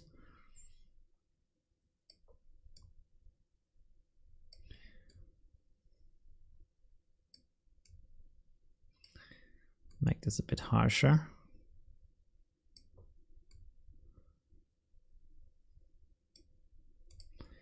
Contrast.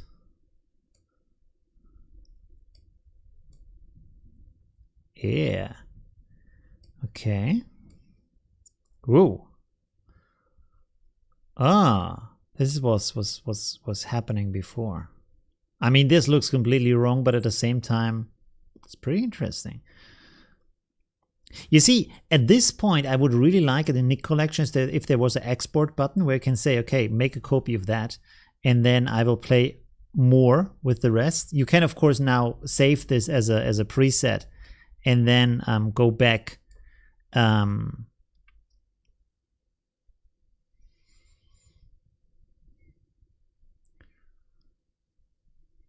mean, other than the white halo, I mean, why not? It looks absurd. It looks like a hero picture somehow.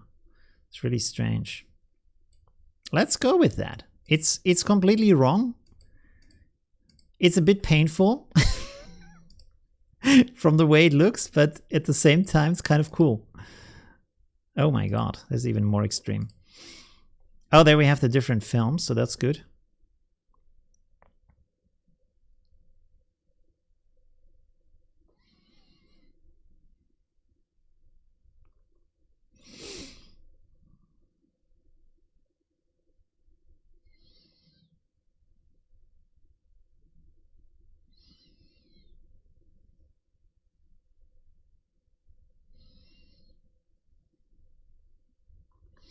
I kind of like this.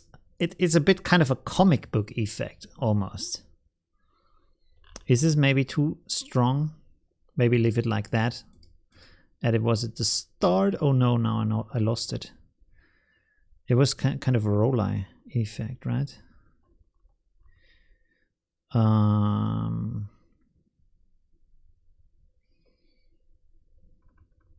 Damn it! What did I say? What did it? The hell?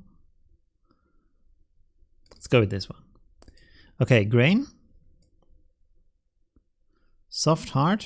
Doesn't really make much of a difference. There we go. Very grainy. No, I'm not much of a grain fan in this one. Let's leave the colors like they are. I'm sorry that you don't see so much because this is a bit small. Oh, by the way, in this one it does resize. I've completely forgot about that. I'm sorry.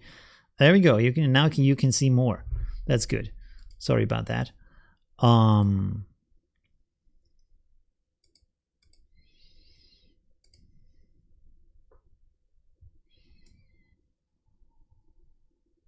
Doesn't seem to do anything at the moment. Oh, it's turned off. Okay. No color. And maybe a hint of sepia. Silver toning. No, don't. Okay, let's leave that out. Vignette. Ooh.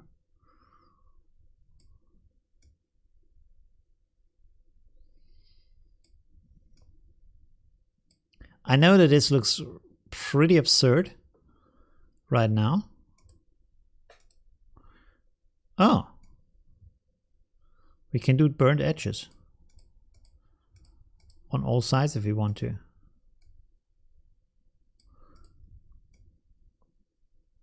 Well, let's burn them a little bit. Why not? Although I wanted to cut the picture afterwards. Maybe that's not a good idea. Why not? Let's keep that. Image borders. Oh. Should we do image border or not?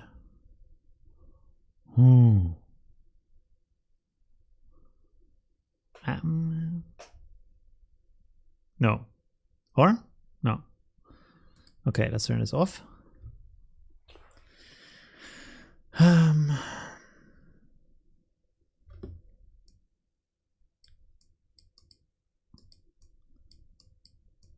The hell?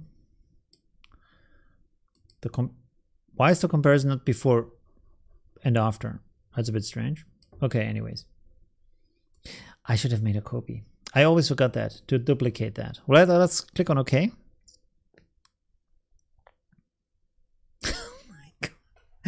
Okay, let's go here again to Silva Versa. And let's see if maybe we should... I mean, I mean, it looks ridiculous, this kind of thing here, but it's at the same moment, I like this kind of harsh background. So let's export this one, the bigger one. I should have called these differently. So let's call this 002A. Okay, and then we can go on with the cropping.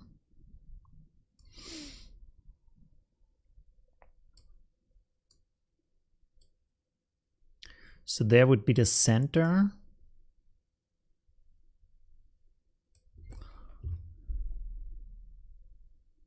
No. Well, if we go from here to here, so we have just this, or maybe a little bit more on the top. Oh my god. That looks really strange. Do we still have? We still have the original picture, so that's good. Maybe rotate this a little bit and stretch it out. So basically the sides of the arm hit the... doesn't do that. No, it does like that. Hit the sides of the image. Okay, and then take the crop and pull this up.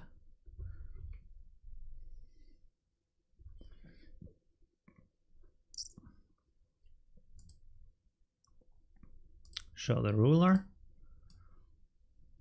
Make this center. Crop.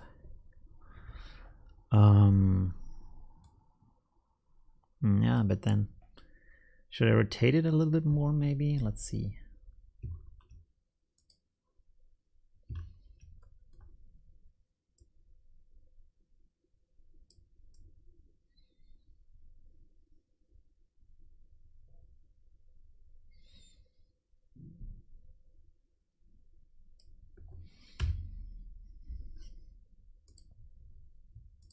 Ah, there we go.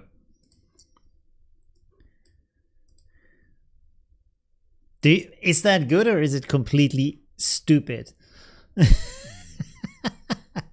I think it looks so insane that it's kind of interesting at the same time. Let's export this also. It's kind of nice. Let's just keep this. What was it? 002B. Okay, and then I also again wanted to play around with the square format. I know this is kind of strange right now. Whoops, no. There we go. 1 and 1. Good. So now let's resize this. We can actually rotate this back to its original state and then go in here.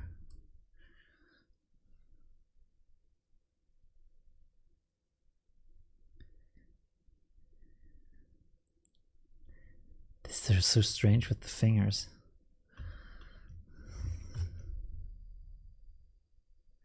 Well, I can't rotate from that point. That's not good. Let's rotate from here. Does this do anything if I rotate it like that? Not really, right? Okay.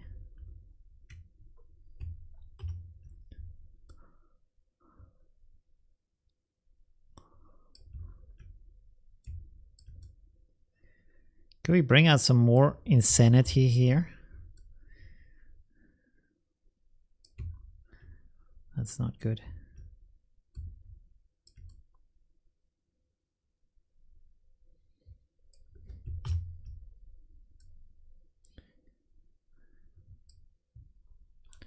Maybe like that.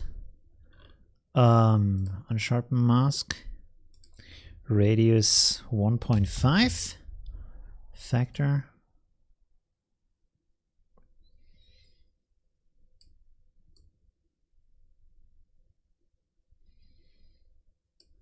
Okay. And then levels. No.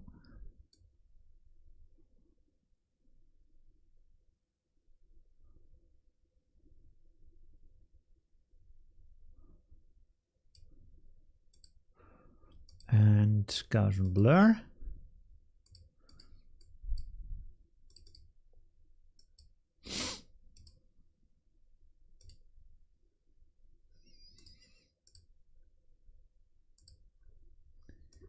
And this is like this kind of Orton effect where you have a bit of a glow.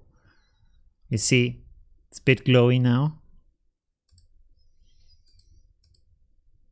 So you see, I made it a bit sharper with the unsharpen effect. Then I gave it a bit more contrast, just a touch. And then you have some glow. So you have sharpness in the dark parts, but then you also have glow in the brighter parts.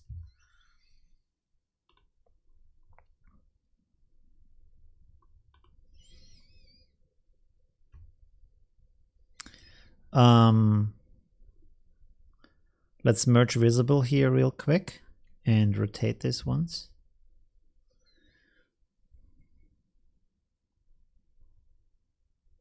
Yeah, I thought if we rotate it maybe like this, it looks more like a sculpture, but it doesn't.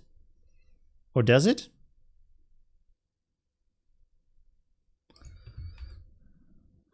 Delete that. Let's duplicate this real quick so I don't lose that position. And then we can play around with the position that we have. Let's see, rotate this to the side. Make it a little bit bigger.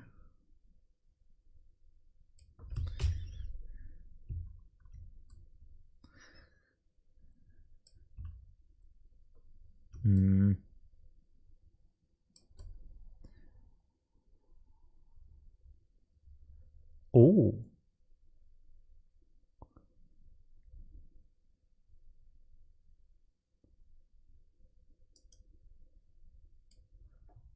That is kind of interesting, isn't it? With this kind of fingertip here also. Like if it's a bit too much, that's not so good. But if it's not there, I feel like this is kind of an element that's for some reason makes it more interesting.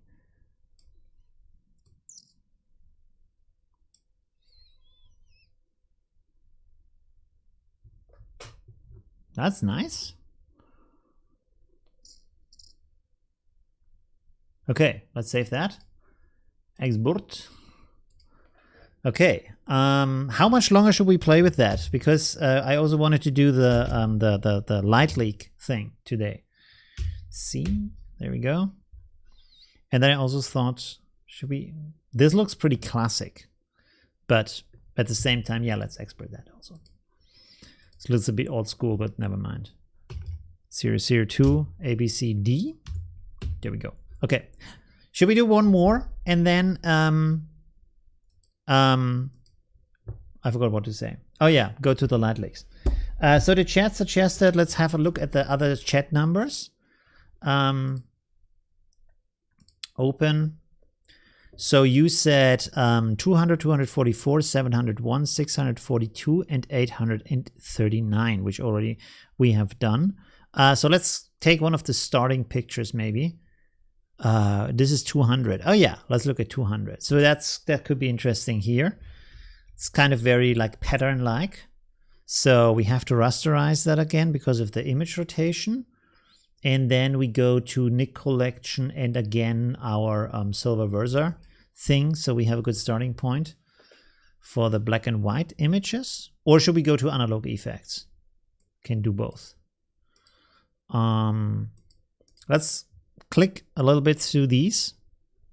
We can make this, the good thing here is I can make it bigger.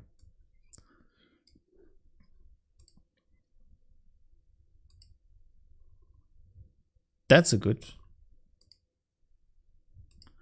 Wait, you see, oh, I think always this, somehow this always, I feel like is interesting. I like this kind of style. I mean, it's also not so bad, but there's something like, I feel like I would rather look at this, and this is also interesting, but there's something missing here. Like it's kind of, in this case, it would be good if I could click on the picture and resize it and move it around with the effects applied to it, which I can't do. So, yeah. What does the chat say? See? Oh, you have to go? Wow. Okay. Thanks for watching. Okay. We can play around with this a little bit to see, to maybe adjust this a little bit. Let's see, so we can get it a bit harsher. This one is nice. This one is also nice. So this one looks less flat than the other version, I feel like. This one looks like a drawing. That's also interesting.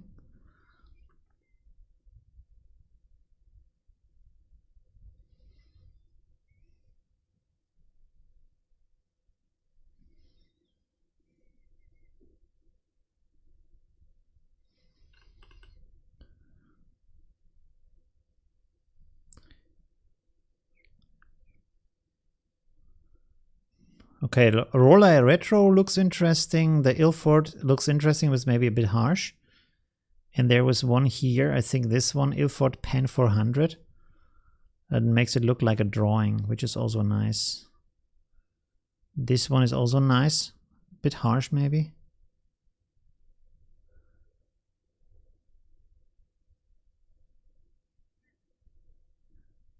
Let's go with this one.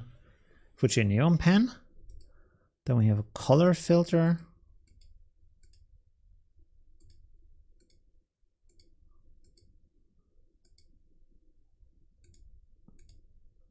Stay with that. Global adjustments.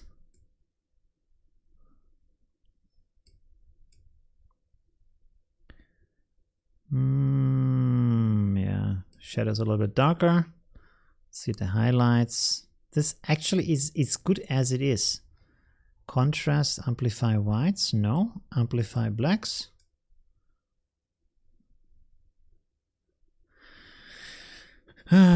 This makes it more realistic with the background.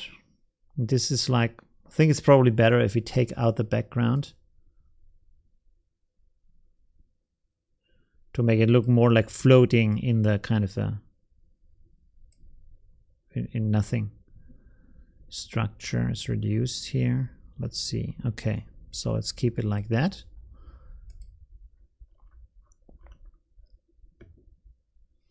No burnt edges.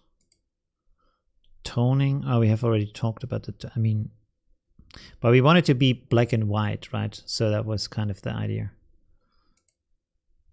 And this is like a bit sepia, of course. It's not completely black and white, but it's like,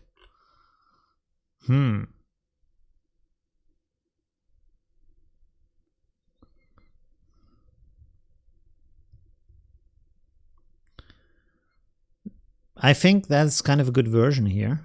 And again, I forgot to duplicate the background, so that's stupid. We can save this, by the way. Let's make this V1. Boom. Okay, so we have our version here. Then I can cancel it, and then I can go here and duplicate this and go back in and apply the effect we just saved. So let's do this real quick. Custom, there we go. This is our version. Okay. Good, so we have that. And then we can still play around, make another duplicate of the background and play around and see if we make another version. For example, let's go here into our analog effects.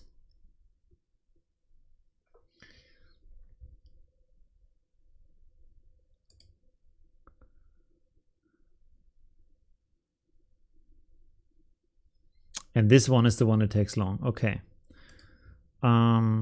There we have black and white right away.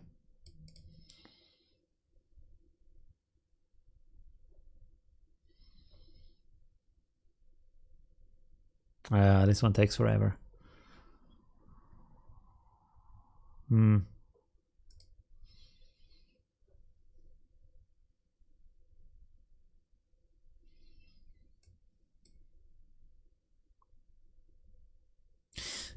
This takes too long.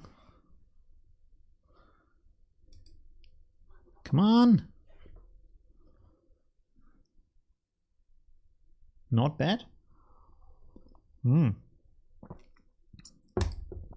Okay, let's cancel that. We can also try to make our own version with Affinity Photo. So let's do a version of that real quick. We have here our black and white setting as an adjustment, of course. Play around with the levers to see what they do.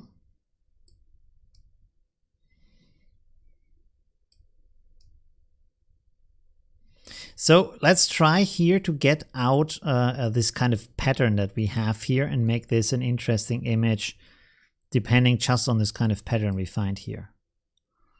So let's see how we can do that ideally. Levels.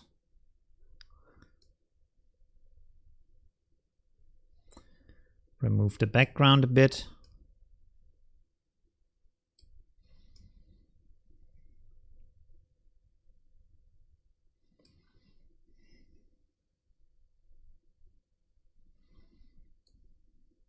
No. Okay. Oh God, this is not very sharp as a picture. It's not a good starting point.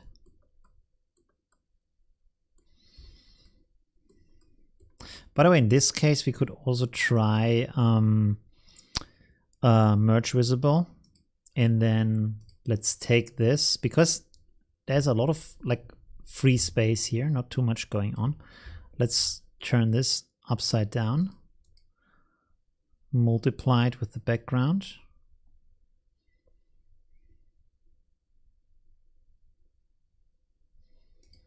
We could go like this. Move this a little bit over.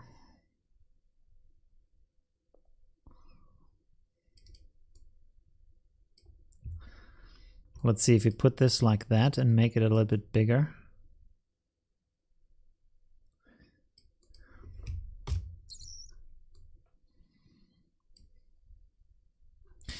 Let's duplicate this real quick and turn it off. Turn this around again. And then simply put it up here to see if this would be, is this interesting? No.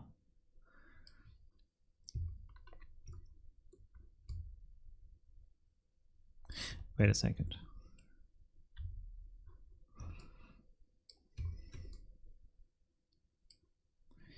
So if we put this like that, and then I duplicate it, and then I make it a bit bigger and move it. Where is it? Oh, there you go. Okay. Move it like this. Sorry, it's so small. And then we make some copies. No, I thought that I thought it would be lots better from the effect, but it didn't work as I thought it would.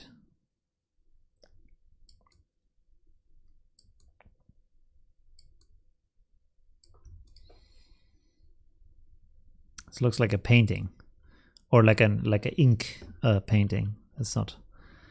Okay, let's go back. Whoa! Oh no. Okay, this is still here.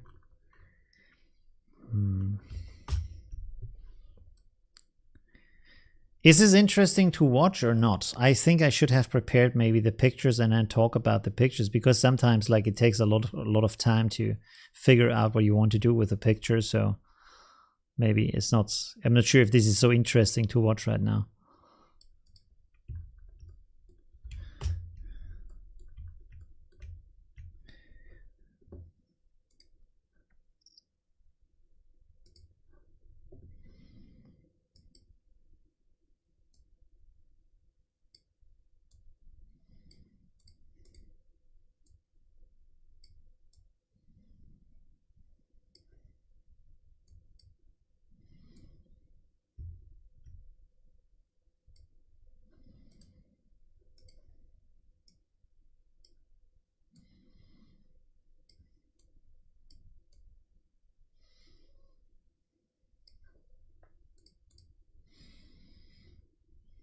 Okay, that's pretty cool. Let's make our own custom vignette, because this is kind of not 1 second. Levels, put that in a group, and then ellipse tool and blur that. Whoops, sorry, not outer shadow, blur, boom. And then I set this to erase, swoop, and put it in the group. And yeah, that works, good. So now if I use my levels adjustment, I can use the shape as a vignette, as you can see.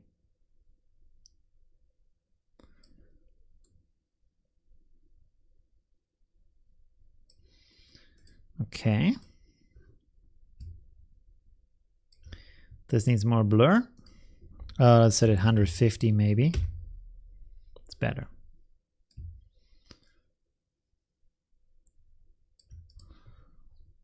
That looks pretty interesting. It's very far from the starting point, but I think it looks pretty interesting. And then let's take a normal pixel layer, because I want this stuff here on the side. It's way too bright. Not looking very good. Let's make this really big and then reduce the opacity. And then I can simply paint over that. Make it even bigger. Like this, like so. And you can see I can simply paint over the parts here that I don't want to be so bright. And of course they get darker because I just paint black on them. So now we have much more of a focus on the center.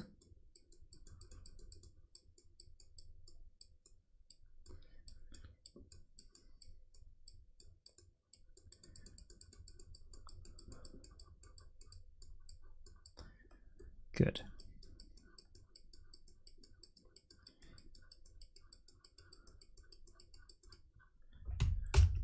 There we go. That looks pretty good, I would say. So that's a pretty interesting picture, I would say. Okay, good. And you wouldn't, I think you wouldn't know that this is a pineapple from the starting point. So that's pretty interesting. Anybody watching still? Or is it like, I lost almost everybody. Oh my God. Okay. So much for black and white photography. Okay. 004.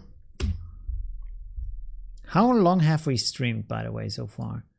We are at 2 hours and 30. Oh my God. Okay. So yeah. Maybe let's go to something more fun, more entertaining. Go back to the light leak editing. Did I export this? I think I did. Let's see. Yes, I did. Okay, cool. Good. All right. So let's go maybe with the light leaks, so this isn't going too boring. We didn't edit all of the pictures, of course, but we had a choice, like from these like 3 pictures, which is okay because that was basically the task, so that's pretty good. Okay. So the task now is let's go with this resolution here, and oh yeah, let's go over to Unsplash. And the idea that I had is I wanted to find pictures that look good, but at the same time a bit average. and we want to try to make them into something more interesting with the light leak effects.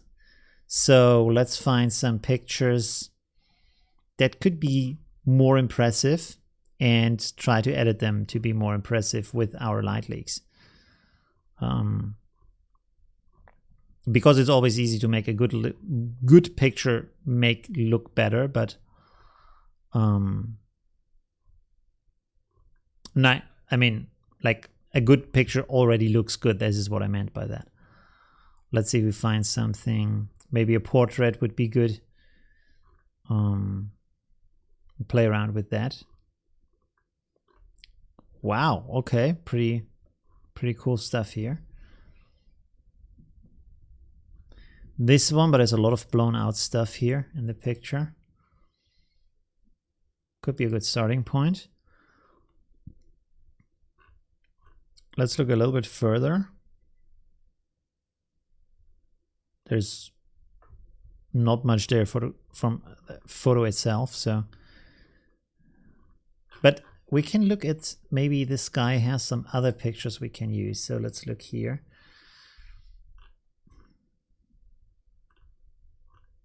And I want it to be widescreen, so you see a bigger picture. That would be great.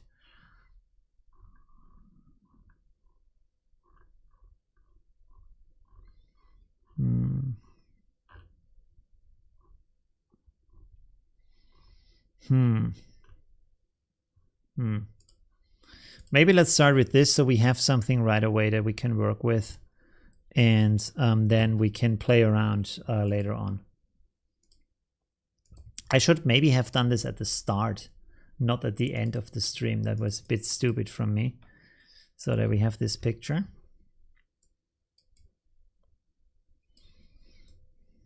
Whoops.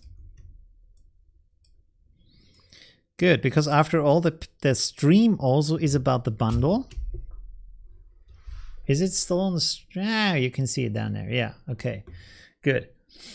And like I said, this Light Leaks pack is free this month anyways, the pro version. So you have a lot to play with. And I'm not sure if you have seen the video of like just to show you the elements you have. Like I created these kind of assets also. You have to import the assets on your own. But you have, oh my God, where's the categories? There we go.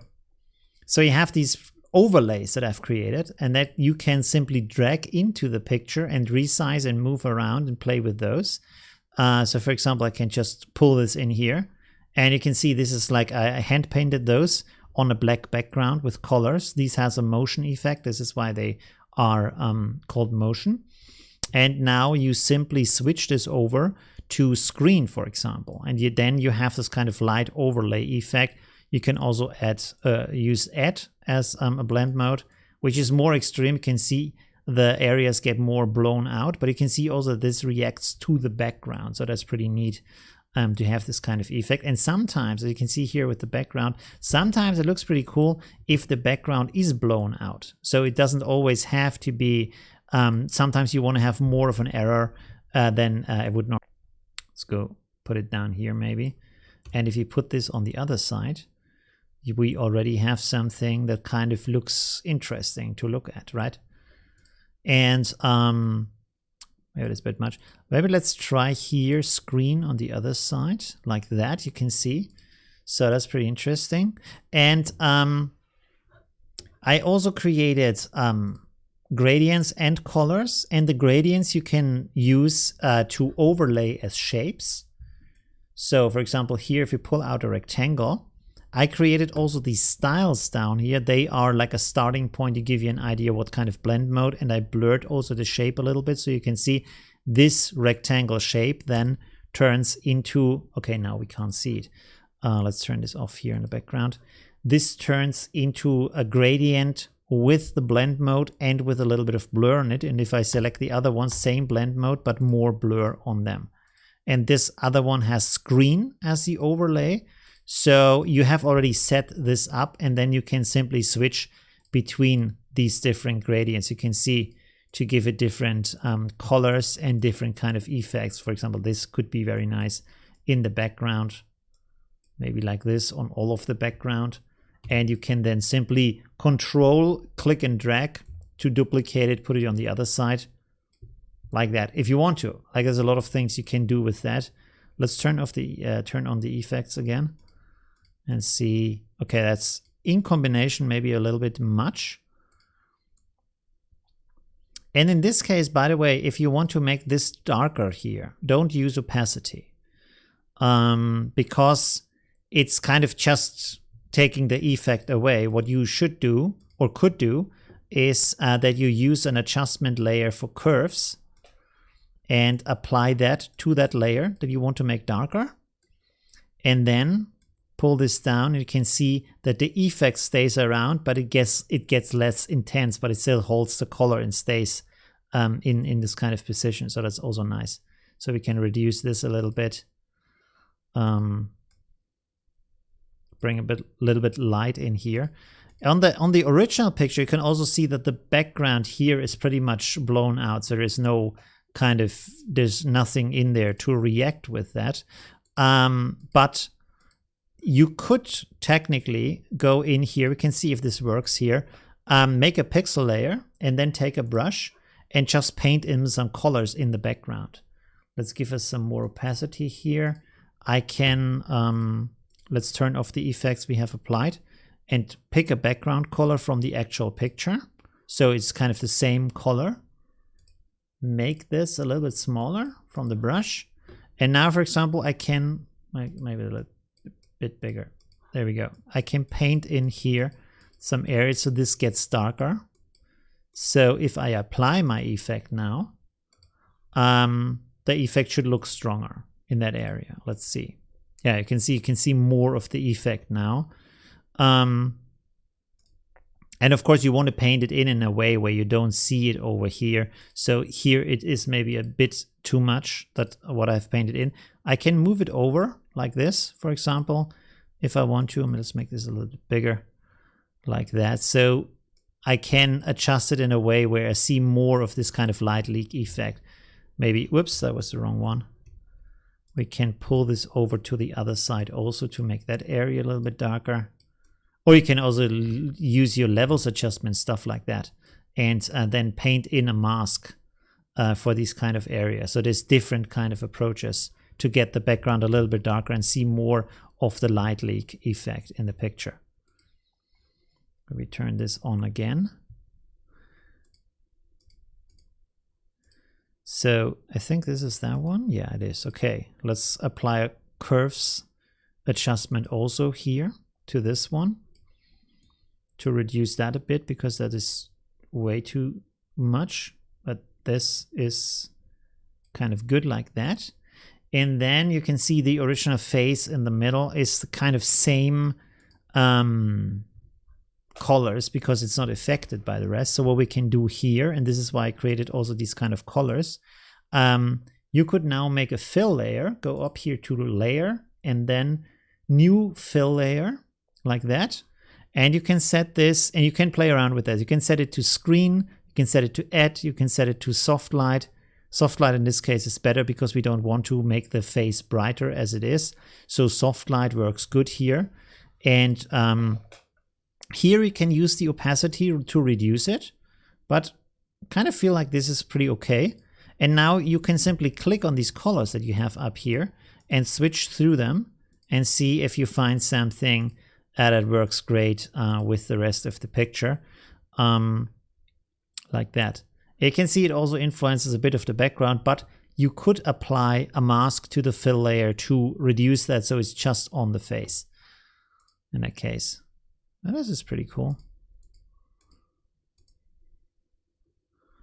Let's see. Let's make a mask here, reduce it a little bit on the sides. Feel like that's a bit too much. Brush. Hardness 0. Set the brush to black. I have the opacity reduced, so I can brush over this multiple times.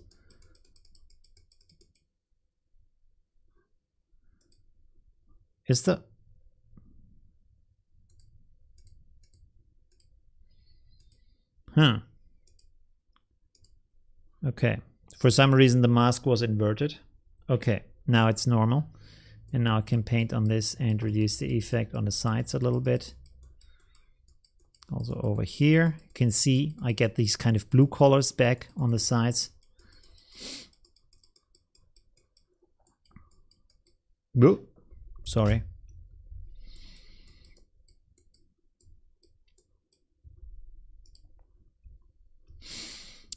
Let's make a pixel layer, or let's duplicate this pixel layer here again and move it a little bit up here.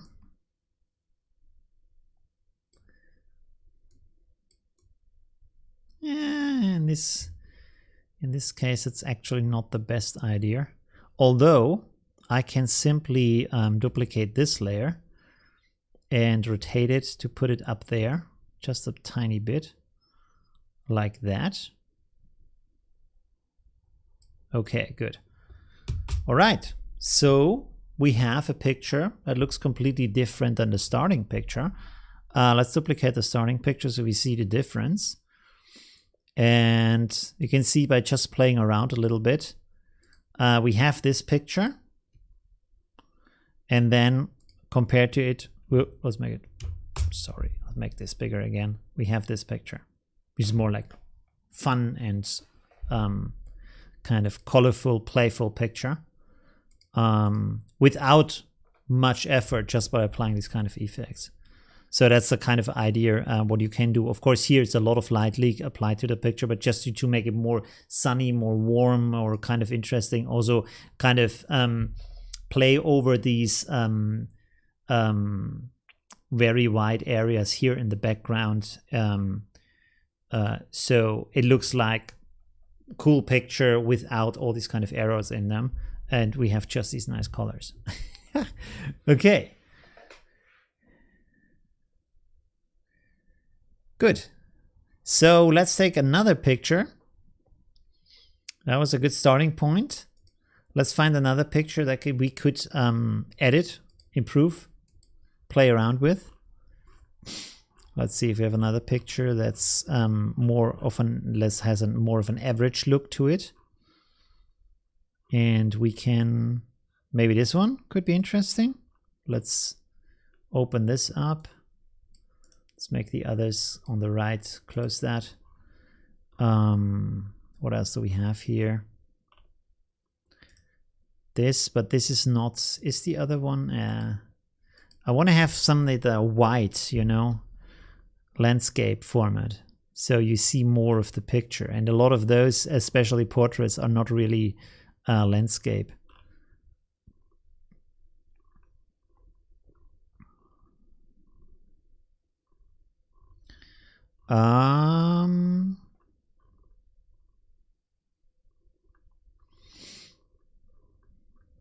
Wait, let's see if let's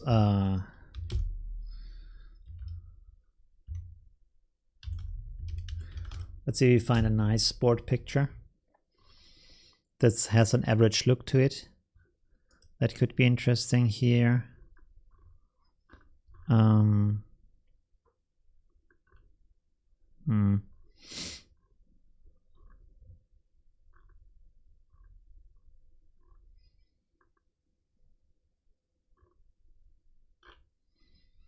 We could play around with that guy here.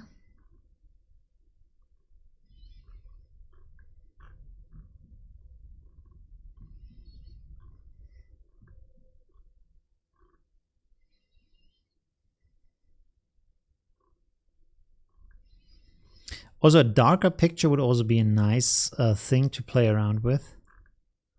But let's take one of those pictures. This is pretty blurry. I thought we could maybe crop into this picture like that and then make it look better, but I mean, we could try. Let's try that. Why not?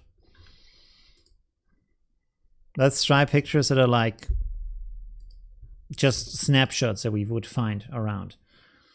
I will place this in here maybe, or maybe let's make a new this resolution. Yes, place this in here. Okay. There we go. Okay, so again, let's see. We find a nice crop here. There's this stuff in the background. I want this guy to be pretty big in the picture. So either just the guy or a little bit of the park in the back.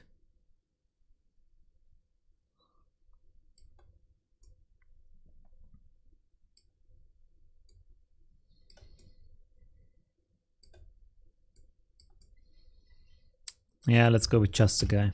That looks a little bit better, I think. I mean, he's hanging in the air there, but anyways. Let's make a new layer here. Pixel layer, in paintbrush. Use the layer below to remove this stuff here. I hope it works on the first try. Yeah, almost. No. Yeah, I mean, people probably wouldn't notice that this isn't correct start of the tree. The last one wasn't good. All right, so let's take this one. And then let's see what we can do here. Let's start out by making this a little bit darker to begin with. Oh, by the way, a good idea when you get started with the Light Leaks pack is to convert it to 16-bit, so you have more range of the colors. Okay, let's play with this. I will do a rectangle now instead of a fill layer. Does the same thing basically in this case. You can use the swatches to change the color of that and then just blend it with the picture. You can see if you do screen, you can get, if you use the darker colors, for example, you can get kind of a vintage effect also going. So that could be nice to play with that. We could go like that with a violet effect like that. And maybe on this side, there's a lot of room here. Create some pretty harsh light leaks over there. And like I said, you can click on this down here. Let's see, let's use add, because add is more extreme, it's more harsh, bites more into the colors. And I can put this over here and now go back to the light leak gradients, and I can play around with all of these different kind of gradients. And you can also mix them, so that's a pretty nice thing to have. So let's make this a bit softer. Use this one again. Let's see. Let's start with this one, for example. Like that. And now Control, click and drag, and you can make a duplicate of that, you see? So I can build up build my own light leak over here. This is too much, of course.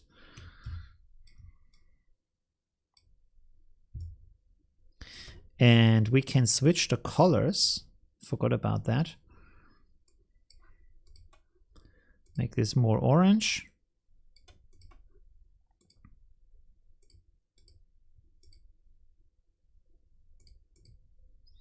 So this can become really like a playful light leak effect thing going here.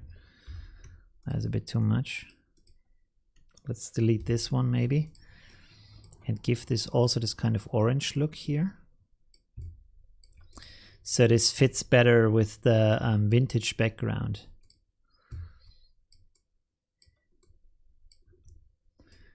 Make this a bit bigger and also thinner.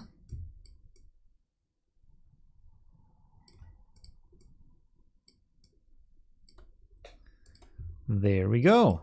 We have a nice, interesting light leak coming from this side. And another thing I've created, like I said, is these overlays. So we could maybe try to place an overlay here, like this one, for example.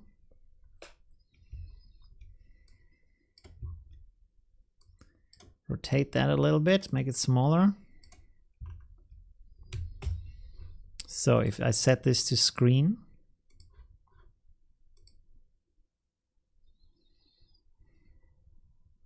oh, color dodge is also interesting.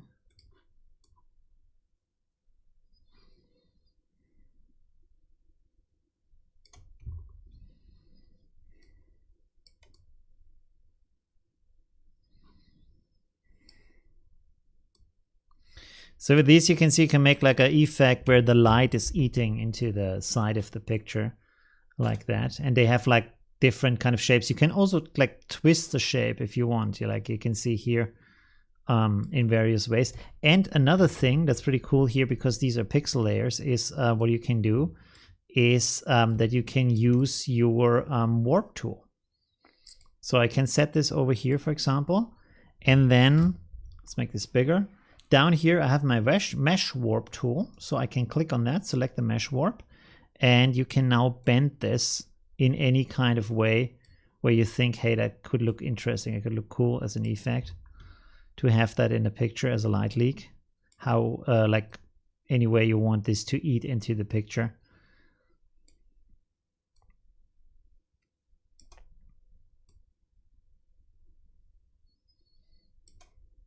This at the moment is a bit too much what I'm doing here, but you know what I mean.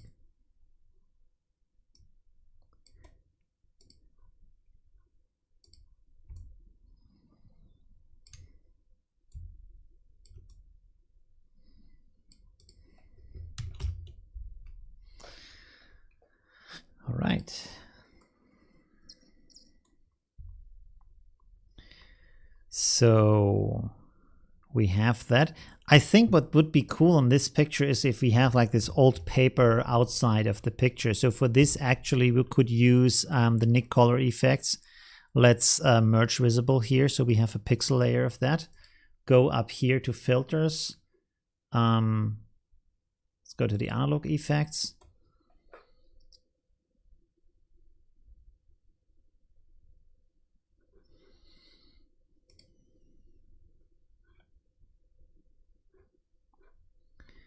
And let's see. Turn off all of these. Film type. I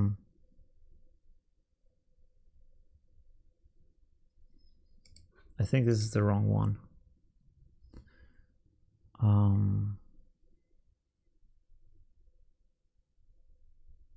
Frames. There we go. Frames. Sorry. Can do this on our own. So this is film strips. We have the white frames here. So you can put this around it if you want to.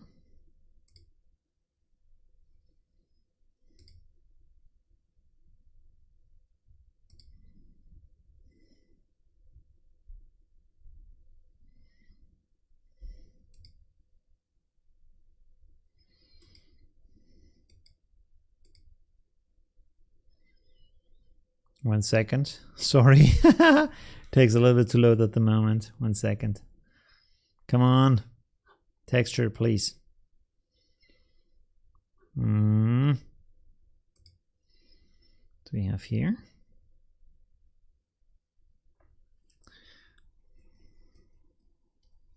No, that's not it. Film strip. We had this at the beginning, but this is a bit not so cool right now.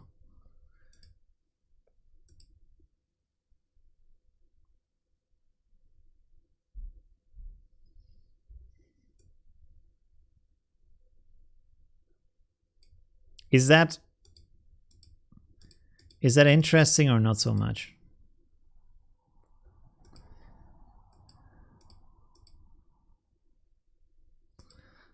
I feel like I would rather use like one of these white effects are down here, out there. Let's go with this one. It's a bit hard, but okay. Oh, the head is standing out here. That's not good. We can fix it real quick, but let's go here, take that. And then, whoops, let's start over here. Just paint over that. There we go. And we can also fix this. Oh no, that's not good.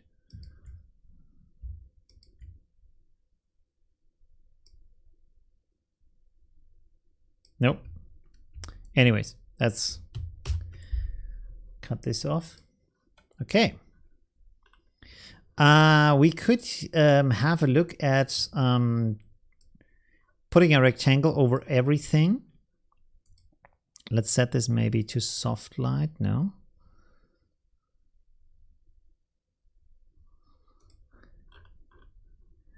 And let's look at these swatches again here. You see, you can also stretch this out over all of the picture to make it much bigger than it should be. Like that, for example, like here. So you get another more, like more of this kind of vintage effect going in the image if you want to. You can see so the left side is getting a little bit warmer. So that could also be an interesting effect. So this looks dramatically different from the starting picture that we had. Of course, like more of an artistic effect in this kind of situation. Is this, do we have this as the starting picture?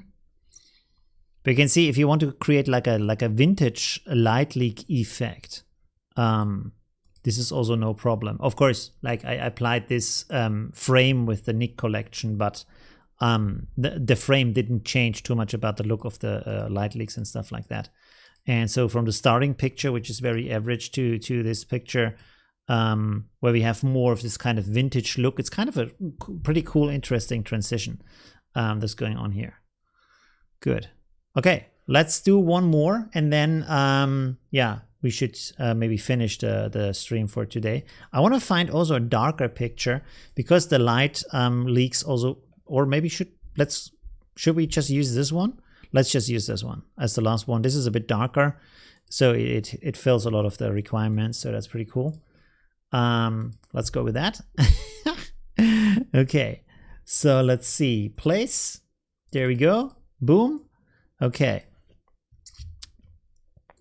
and like I said, check out the link that is provided here. I should basically also put that in the video description, right? Sorry, in the chat.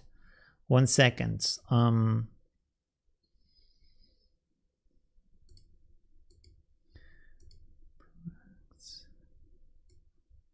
1 second. 1 second.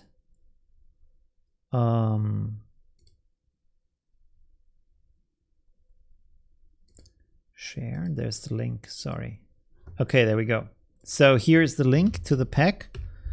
And like I said, the pro version of these light leak effects is free this month, completely free. And also there's this kind of bundle with all the 12 packs I have created so far on my channel over the last 12 months. So this was a lot of work to create these. These are reduced by 75% as a bundle, which is 12 different pro packs. There's a ton of things to play around with. Okay, just to put that out there. All right, let's reduce this again. Bloop. All right, good. So let's play with this. A quick last edit. In this case, we could play around with these assets. You can see here, I made more of those. Like there's also the simple ones, which is just one color. Let's go with the red one, for example, which is always a nice kind of blur to have on the picture. Although in this case, it's not mixing too good. Let's start with these again. Build up a nice custom light leak from the left side here. So like that, and then we copy this, go back to our swatches, and oh, I completely forgot to show you that. 1 second. We also have these, and they are like a line, as you can see, like this. You can pull them out to make them longer over all of your picture, or just use them like this. You can see like a small version and then like a scattered version on your image, so you can build up really interesting kind of effects in seconds with that. So that's pretty nice. Or you can stretch them out over your picture and of course rotate them and also combine them. So if I make a copy like this and then copy like that, you can see how this combines and creates really crazy intense light leaks. And there's also a lot of those different gradients in here, like this one, for example. You can do some really fun things with those and build up your image in a really interesting way. Okay, let's go back to this kind of thing on the side here, because I wanted to play a little bit more with these kind of, when you have these gradients and use different kind of colors of those, you can do some really interesting things. So I wanted to show that a little bit in the last edit for today.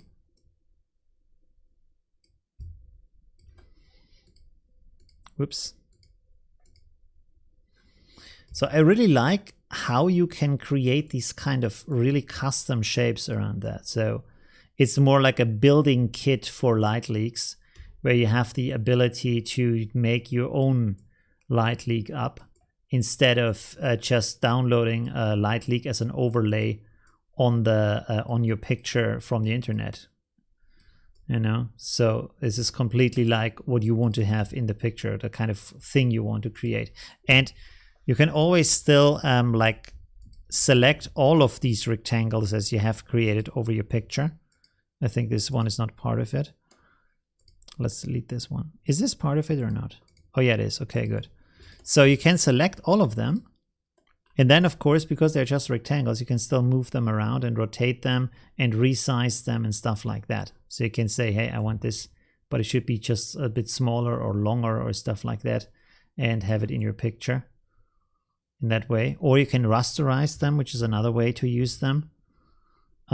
So for example, I can then, let's put this in a group real quick. Group, and then duplicate this. And then rasterize it.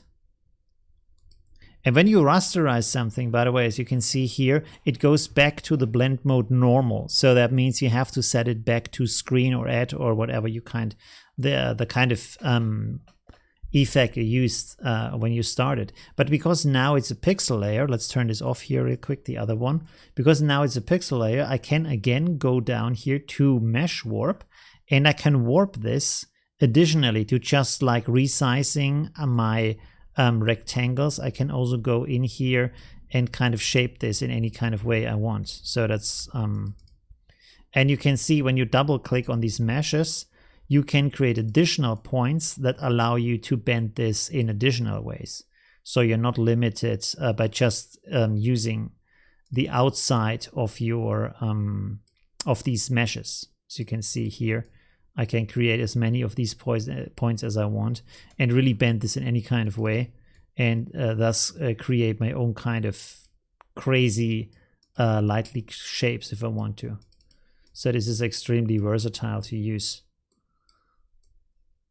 You can see, bend this up here a little bit, click on apply, and now this is completely different from what we had before. And you can still combine it with the rest, of course. So there's like tons of possibilities. So you can see now if I combine this with this thing that we have before, so this is what we created at the start, which is nice and very dynamic, but it just goes into one direction. But if I now have the second one and blend it over it, you can see now it suddenly gets these kind of bent round edges and kind of interesting other effects you can create here. So that could also be interesting. Yeah. So yeah, it's a lot of creative kind of things and creative freedom you can have with these kind of things. Let's see if we, woo, you can put some rocket engines on the skateboard. Yeah, but that's not what we want to do with that. Okay, good. So we could again, if we want to, put some, let's again put some one of these very big overlays on top of everything.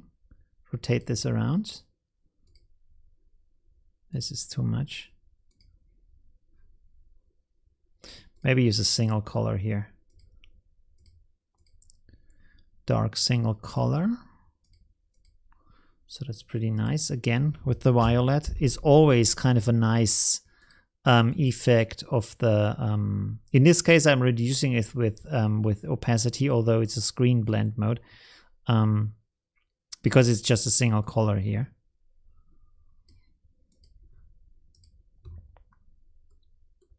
And you can do some really interesting things. And like, for example, here, and this is another thing I want to show you, not part of the pack, but you can also go here For example, to Pixabay, they often have these kind of grunge maps. Select one of those. I would suggest to go to the website. These kind of the stock tab is a really good idea, but you have such a small preview of the actual picture. So let's go here to Pixabay and then go to, let's enter grunge overlay, for example. Let's see if we have some interesting things here. Maybe we could go right away with that one. Yeah, let's try this one if this is good. This one has more of color in it. Let's see this one. Download.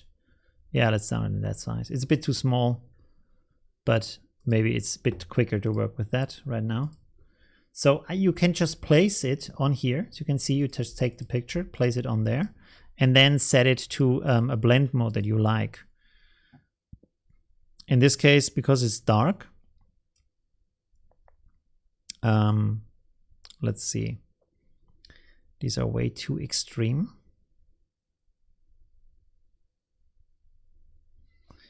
Let's go to multiply.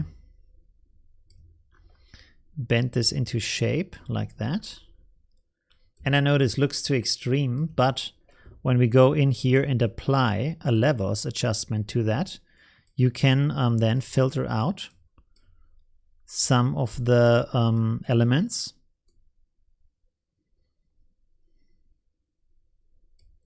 And this can give you a nice grunge effect. You can see here now it's more like just on the sides of the picture.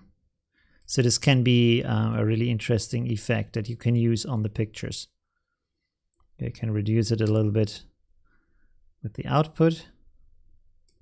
And now you have this kind of grunge overlay over your picture on the sides, while the middle still stays the same, and you have these kind of effects on the corner of your picture. You can see if I turn this on and off, it's it's a nice little grunge effect on the side. And like I said, you can play around with a ton of different textures to see how well this looks, what kind of things you can do with that.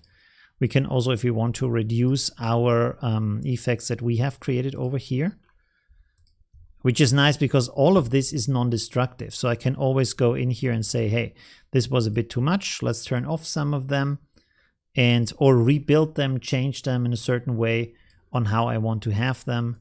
You see, I can go in here and say, okay, this should be a different kind of effect. Let's go with this red one, for example. Say we want to blend it just like that without the rest. By the way, and this is another little trick here. I have this layer here and I have this layer. It goes over all of the pictures, so I can't click on the layers below. But when you lock this layer with this locking symbol here, up here, then it's locked and you can't click it anymore. So now I can again click on the elements that I have in the background. As you can see here, I can move this around, which is a group in that case. So you would have to double click to go to the element in the group. But I can now click on these elements again. You can see I can move them around without the problem that I had before, that I can't click them at all. So that's kind of a nice little trick to have here. Let's make this a little bit smaller. All right. So this also looks completely different, and yeah, you can play around with this a ton. It's easy to put in too much, I think, with the other pictures. Maybe you put in a little bit too much, but it's just like there's always some kind of thing you want to play around with that. You want to try out on how this can look and what you can do with that. So that's pretty interesting. All right. Whew, we are almost at 3 hours stream, so that should be good enough for today. I hope that was interesting. Let's switch over to the talk view again for the rest.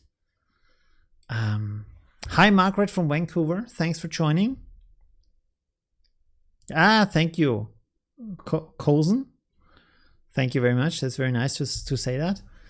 Okay, cool. And like I say, check out the Pro Pack. and check out the bundle, which is all of the things I've created so far for 75% off. So 12 different packs for $29.99. And by the way, if you go to the page, a lot of people are confused about that. Let's open this up in a new tab. Let's wait, I need to switch over to the... So you come to the page, it looks like this. And then people, they are a bit confused. Here, normally it says 0. And then you select your pack. And you have to enter, this is then red, and you have to enter 0 here again.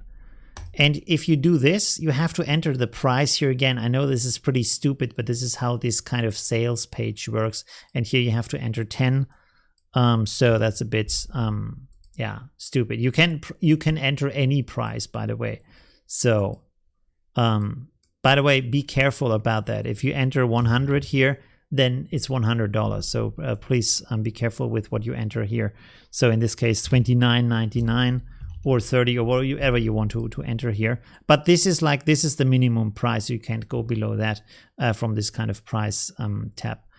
Yeah, but just to point that out, because some people get confused. Why can't I download it when I enter this?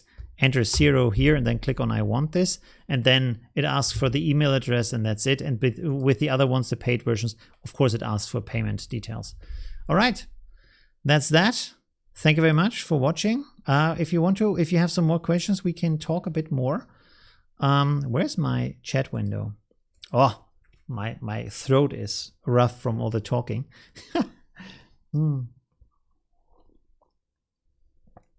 Can you give me an answer to my question about the Pro Pack? What was the question? Just a question. I do not mind buying the Pro Pack bundle, but as I have some, do I have to download the whole, or can I select? Well, this is a good question, by the way. Let's switch over to the screen again. So you can see here, I created 3 versions. So one is just the free version here. And then you have this version, which is, this version, which is all of my Pro Packs I've created so far, 12 of them in total. And then you have these 4 Pro Packs for everybody who bought the Black Friday deal last year, which has included the other packs. And I've created 4 new packs since then. Select this one so you don't have to buy everything again.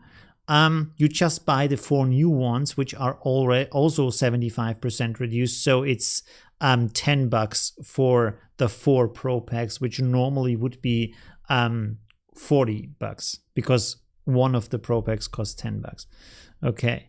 But there's no way to select them individually. It would be great if you could create your own bundles, but this page doesn't really allow that.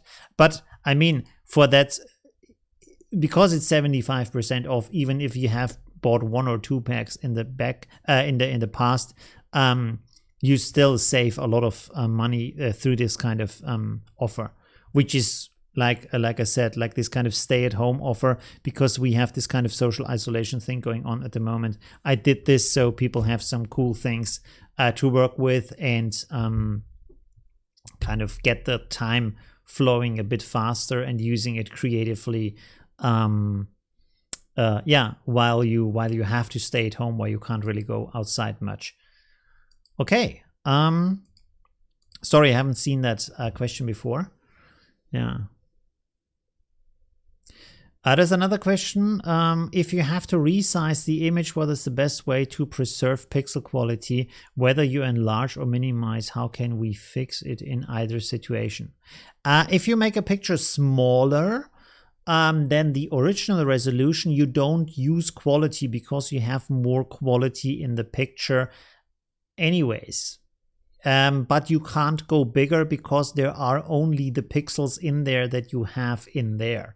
So I think there are some things you can apply to that. Maybe, I'm not sure actually. I should research this a little bit and do a video about that. So I think you can do some things to make how can I say, if you make it too big, like you can go a little bit bigger from the image, maybe let's say 20% bigger, than the original image was without seeing too much pixels when you print it.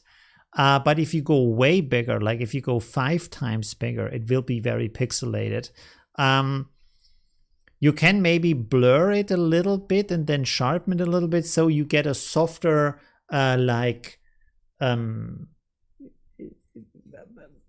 what's the German word for that? The English word for that. 1 second, I have to look that up. Transition. So you get a little bit of a softer transition between the pixels, so it's not as harsh. And also there is, like, you can look online, there is different software that uses artificial intelligence to create new pixels basically based on what you have in the picture. So it creates basically a higher resolution version of your picture than it originally was.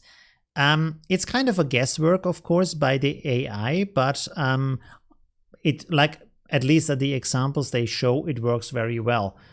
So you could give that a try, but usually you can only go smaller but not too much bigger with the pictures without losing quality in the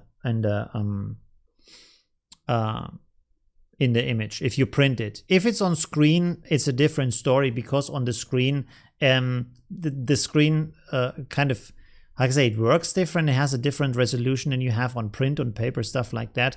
So the screen goes bigger anyways. Like, for example, if you, as you know, if you print something, it has 300 dpi on most prints, but then a screen has mostly 72 dpi. The newer ones have 96 dpi or more per inch.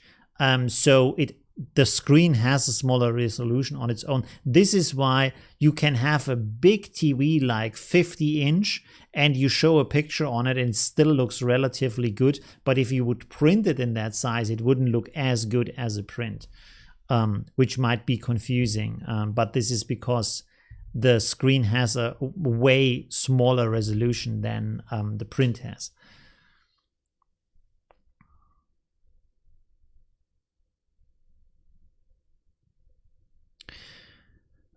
What's the best export for JPEG?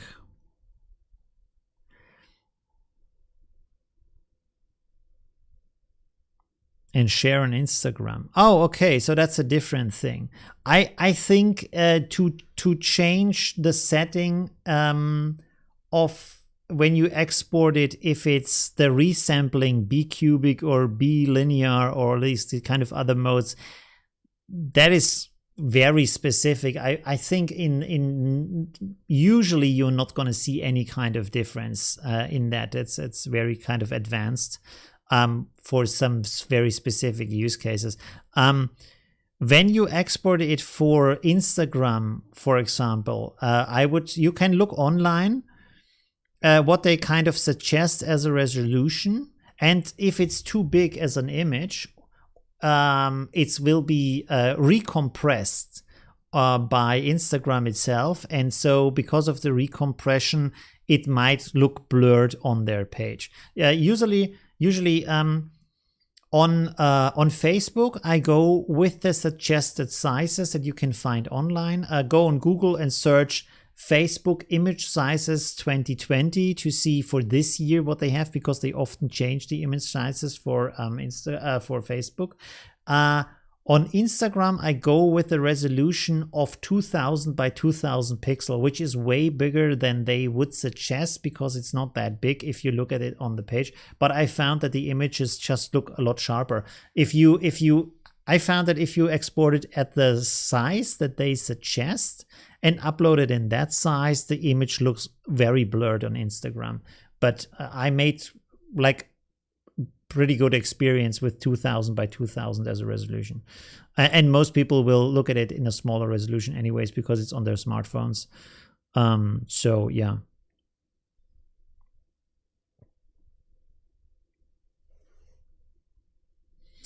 Is there other questions? Let's see. Once installed into Affinity Photo, can you then delete what is already repeated? I'm not sure I understand that question. I mean the Max Pro pack. What is the max Pro Pack? I'm not sure what kind of Pro Pack you refer to. I would always make a backup of the Pro Packs if you download them. So if you by accident overwrite something or change something from the original, you still have a backup to go back to. And if it's a file like, for example, for the portrait styles or for the landscape effects or stuff like that, where you have an Affinity Photo file, I would always make a copy before opening it and working with it. And because when you save it, then you would save it over the original file and you lose that kind of effect. So make a copy somewhere at a safe place, and then you can work with the other files, and if something goes wrong, you can go back to your copy. I think also if you have bought it once on Gumroad, I think you can still download it basically as often as you want from with your login on Gumroad with your link that you got from purchasing it. I think that's how it works. I'm not sure actually. Yeah.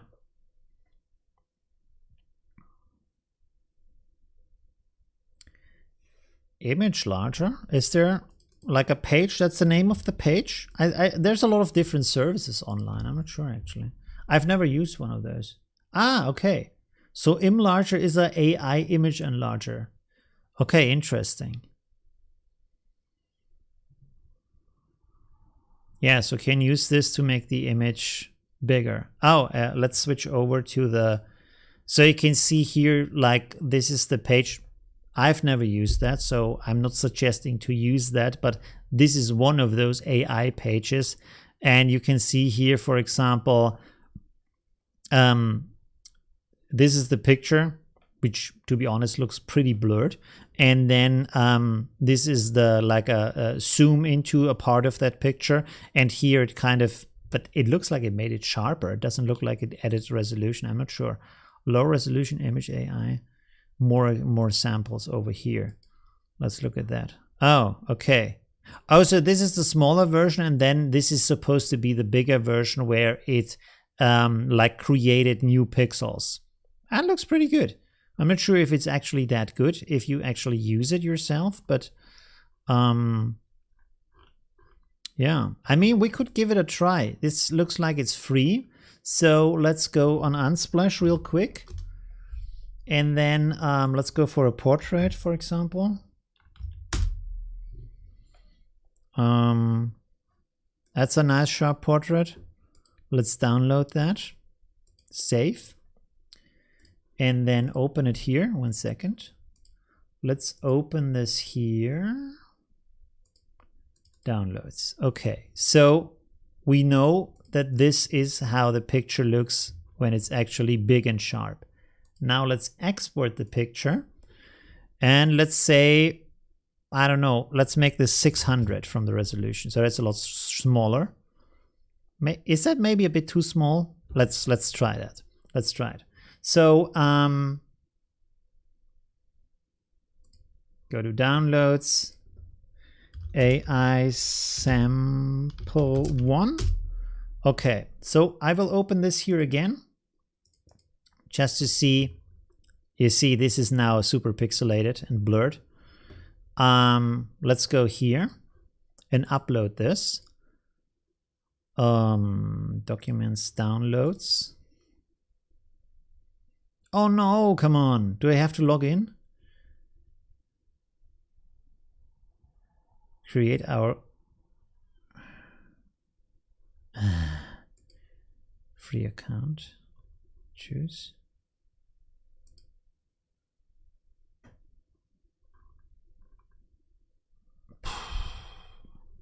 There's no Facebook login here. What? Yeah, I can delete it afterwards. 1 second. I will switch you over to the live view real quick. Talk view. There you go. So I can create an account real quick. Only takes a second.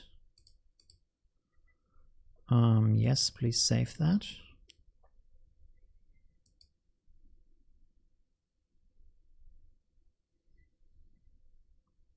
It's calculating. Or like registering my account, hopefully. It takes a pretty long time. Come on.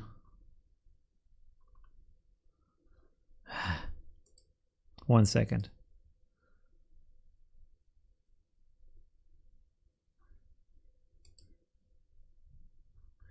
Okay, it says verify your email, please. 1 second. There we go. Verify.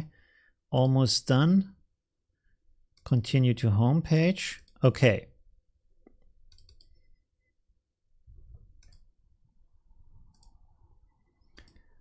Log in.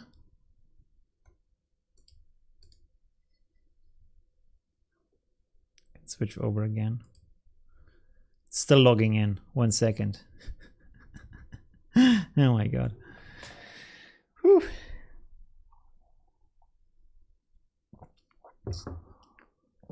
Why is it so slow? It's just a login page. Come on. I logged in successfully. Thank you very much. Okay, so here's our sample. High grade recommended 8 times. I can't do that. 4 times. Okay, start. So this should be enlarging it 4 times. I'm really curious how this looks now when we download it. Download. That was quick. Ooh. Oh. That's not bad. So let's save that. Okay. So open. This is the enlarged version. 4 times enlarged. So what is this? 1 second. Document 2400 by 1600. So this is our sample that we have here. So let's set this resize to 2400 by 1600. So this is what Affinity Photo does. Not that good. And this is what the AI does. That's pretty cool. And this is our original picture. Of course, has a lot more details. Let's resize that, make it smaller. Resize 2400. Okay, so let's see.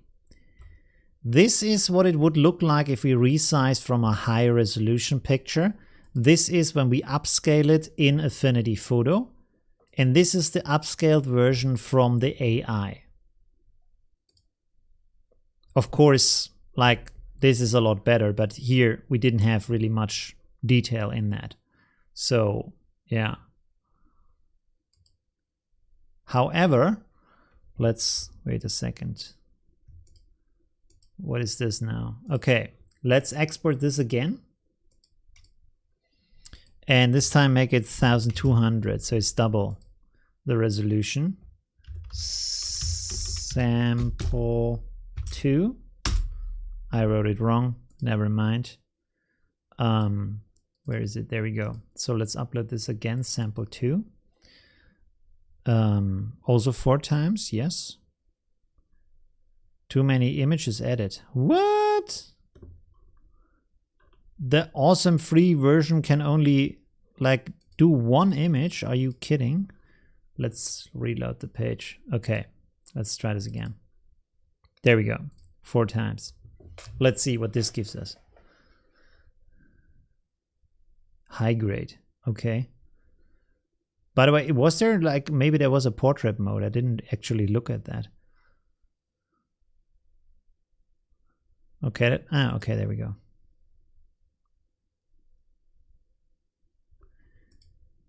Hello. Okay. That looks good. Let's download this. Save image. So this is the second version. Let's open that.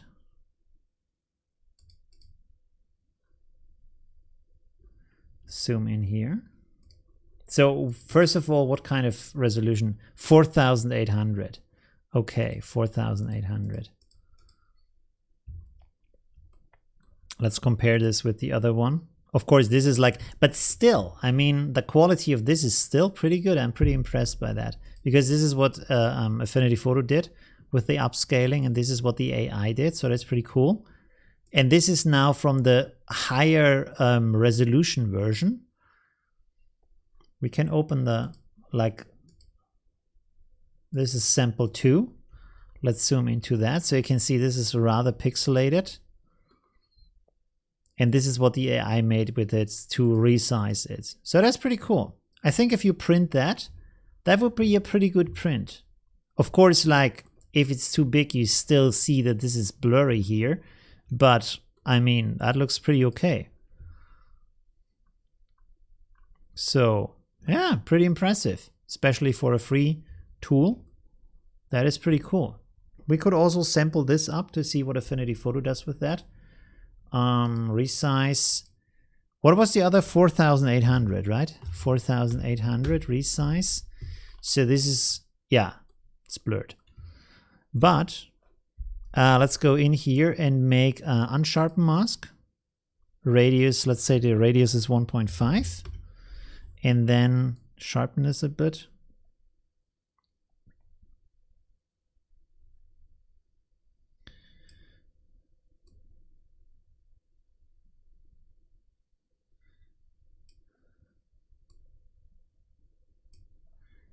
I mean, that's also not that bad, right?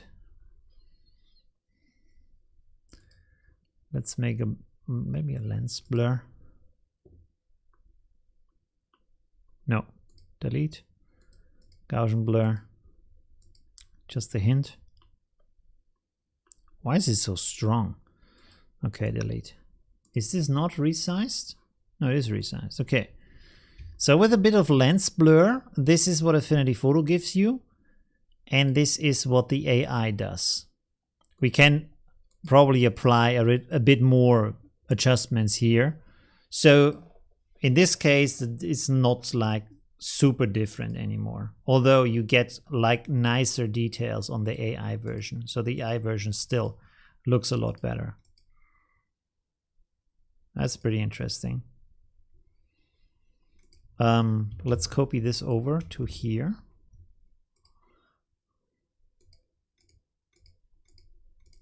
Yeah.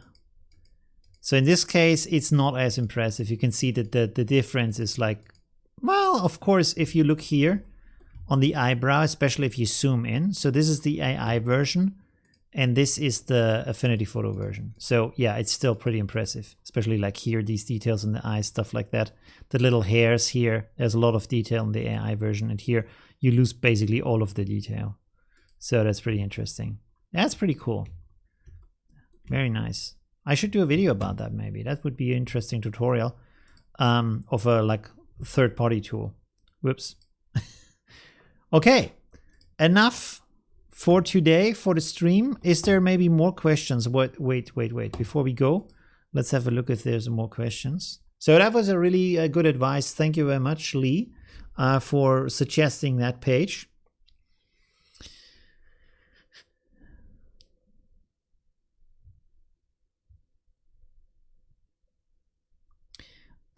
Well, my MDR80 is asking if I do a beginner course, intermediate course, advanced course for Affinity Photo. Well, basically my channel is the beginner's course, I would say, and sometimes a little bit intermediate.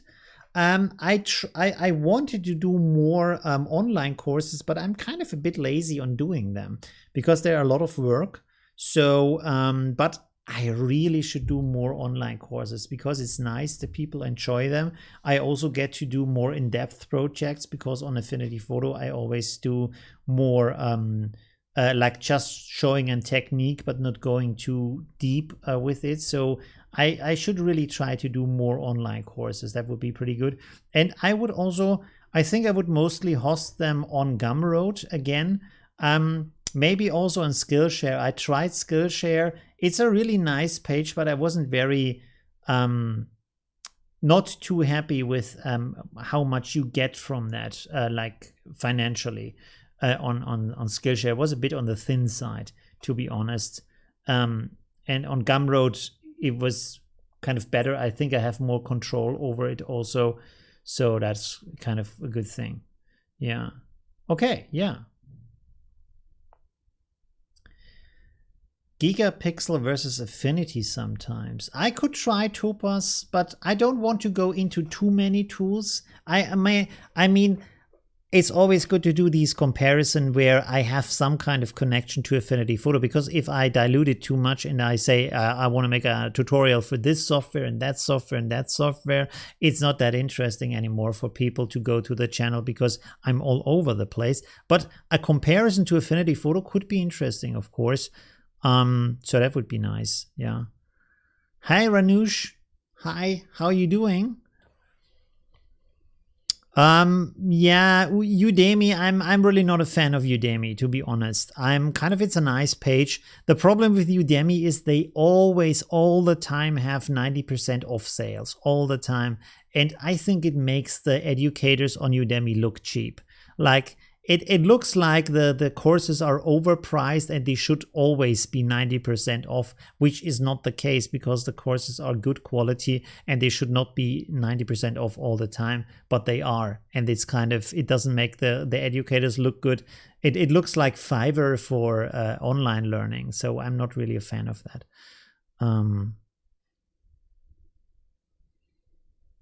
Raster or vectors? Well, raster or vectors is completely different in what it does, so it's not really a comparison.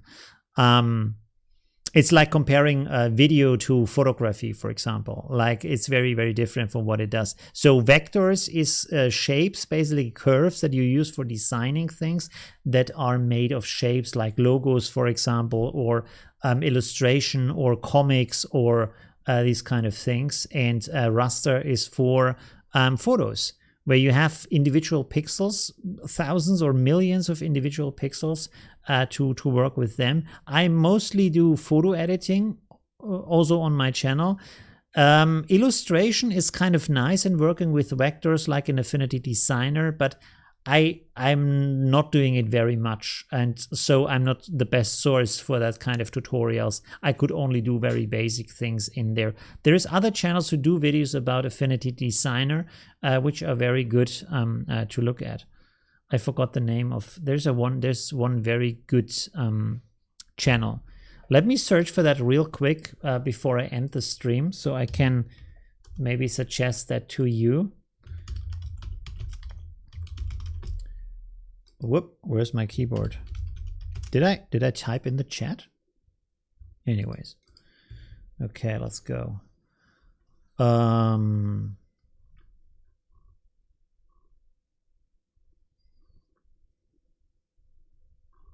God, I'm not sure if I can find it right now. Oh, maybe. Yeah, I think that's her. Yeah, that's her. Oh, she has already 6,700. That's pretty cool. She does really insane things. I have no idea how to do that, even in the slightest, with Affinity Designer. So you should look at her works. And she says when you know the basics, you can do that too. It's not that hard to do that. But maybe she is too. I'm not sure what the English words are. Too shy about her skills. She should be more proud about her skills, because I think even if you know the basics, it would be very hard to do the things she's doing in her videos. But it's a good starting point. She's really creating some really cool videos. So have a look at her channel. She's mostly focused at Affinity Designer, so that's pretty cool. I should push her channel a bit more, I think. All right. Oh, this was a long stream today. So, yeah, thank you very much. I wish I could do videos about Affinity Designer, but I'm using it way too little to know about that. I love vector design and I would love to do more, but it takes a lot of time, and it's like I'm not that kind of I don't know, into vector design to really train that hard to create something really cool with that. Yeah, I just shared the link. Well, let me post this again. So she does tutorials for Affinity Photo, and she's very, very skilled and does really good photo videos about that. Okay, cool. So thank you very much for watching. One moment before you go, let me post again the link to this bundle that I've created, so you can take advantage of that. as long as the offer runs. There we go. That should be the right link. So check this out. Download the free bundle or buy the combined pro packs that I've created so far for Affinity Photo for 75% off. So that's a really great deal to keep you entertained through the Corona crisis, through the stay-at-home time. So yeah, stay safe, have a lot of fun, enjoy playing around with Affinity Photo, and see you in the next stream. Bye. Thank you very much for watching. Thank you very much for being my subscribers and being part of my channel. Bye.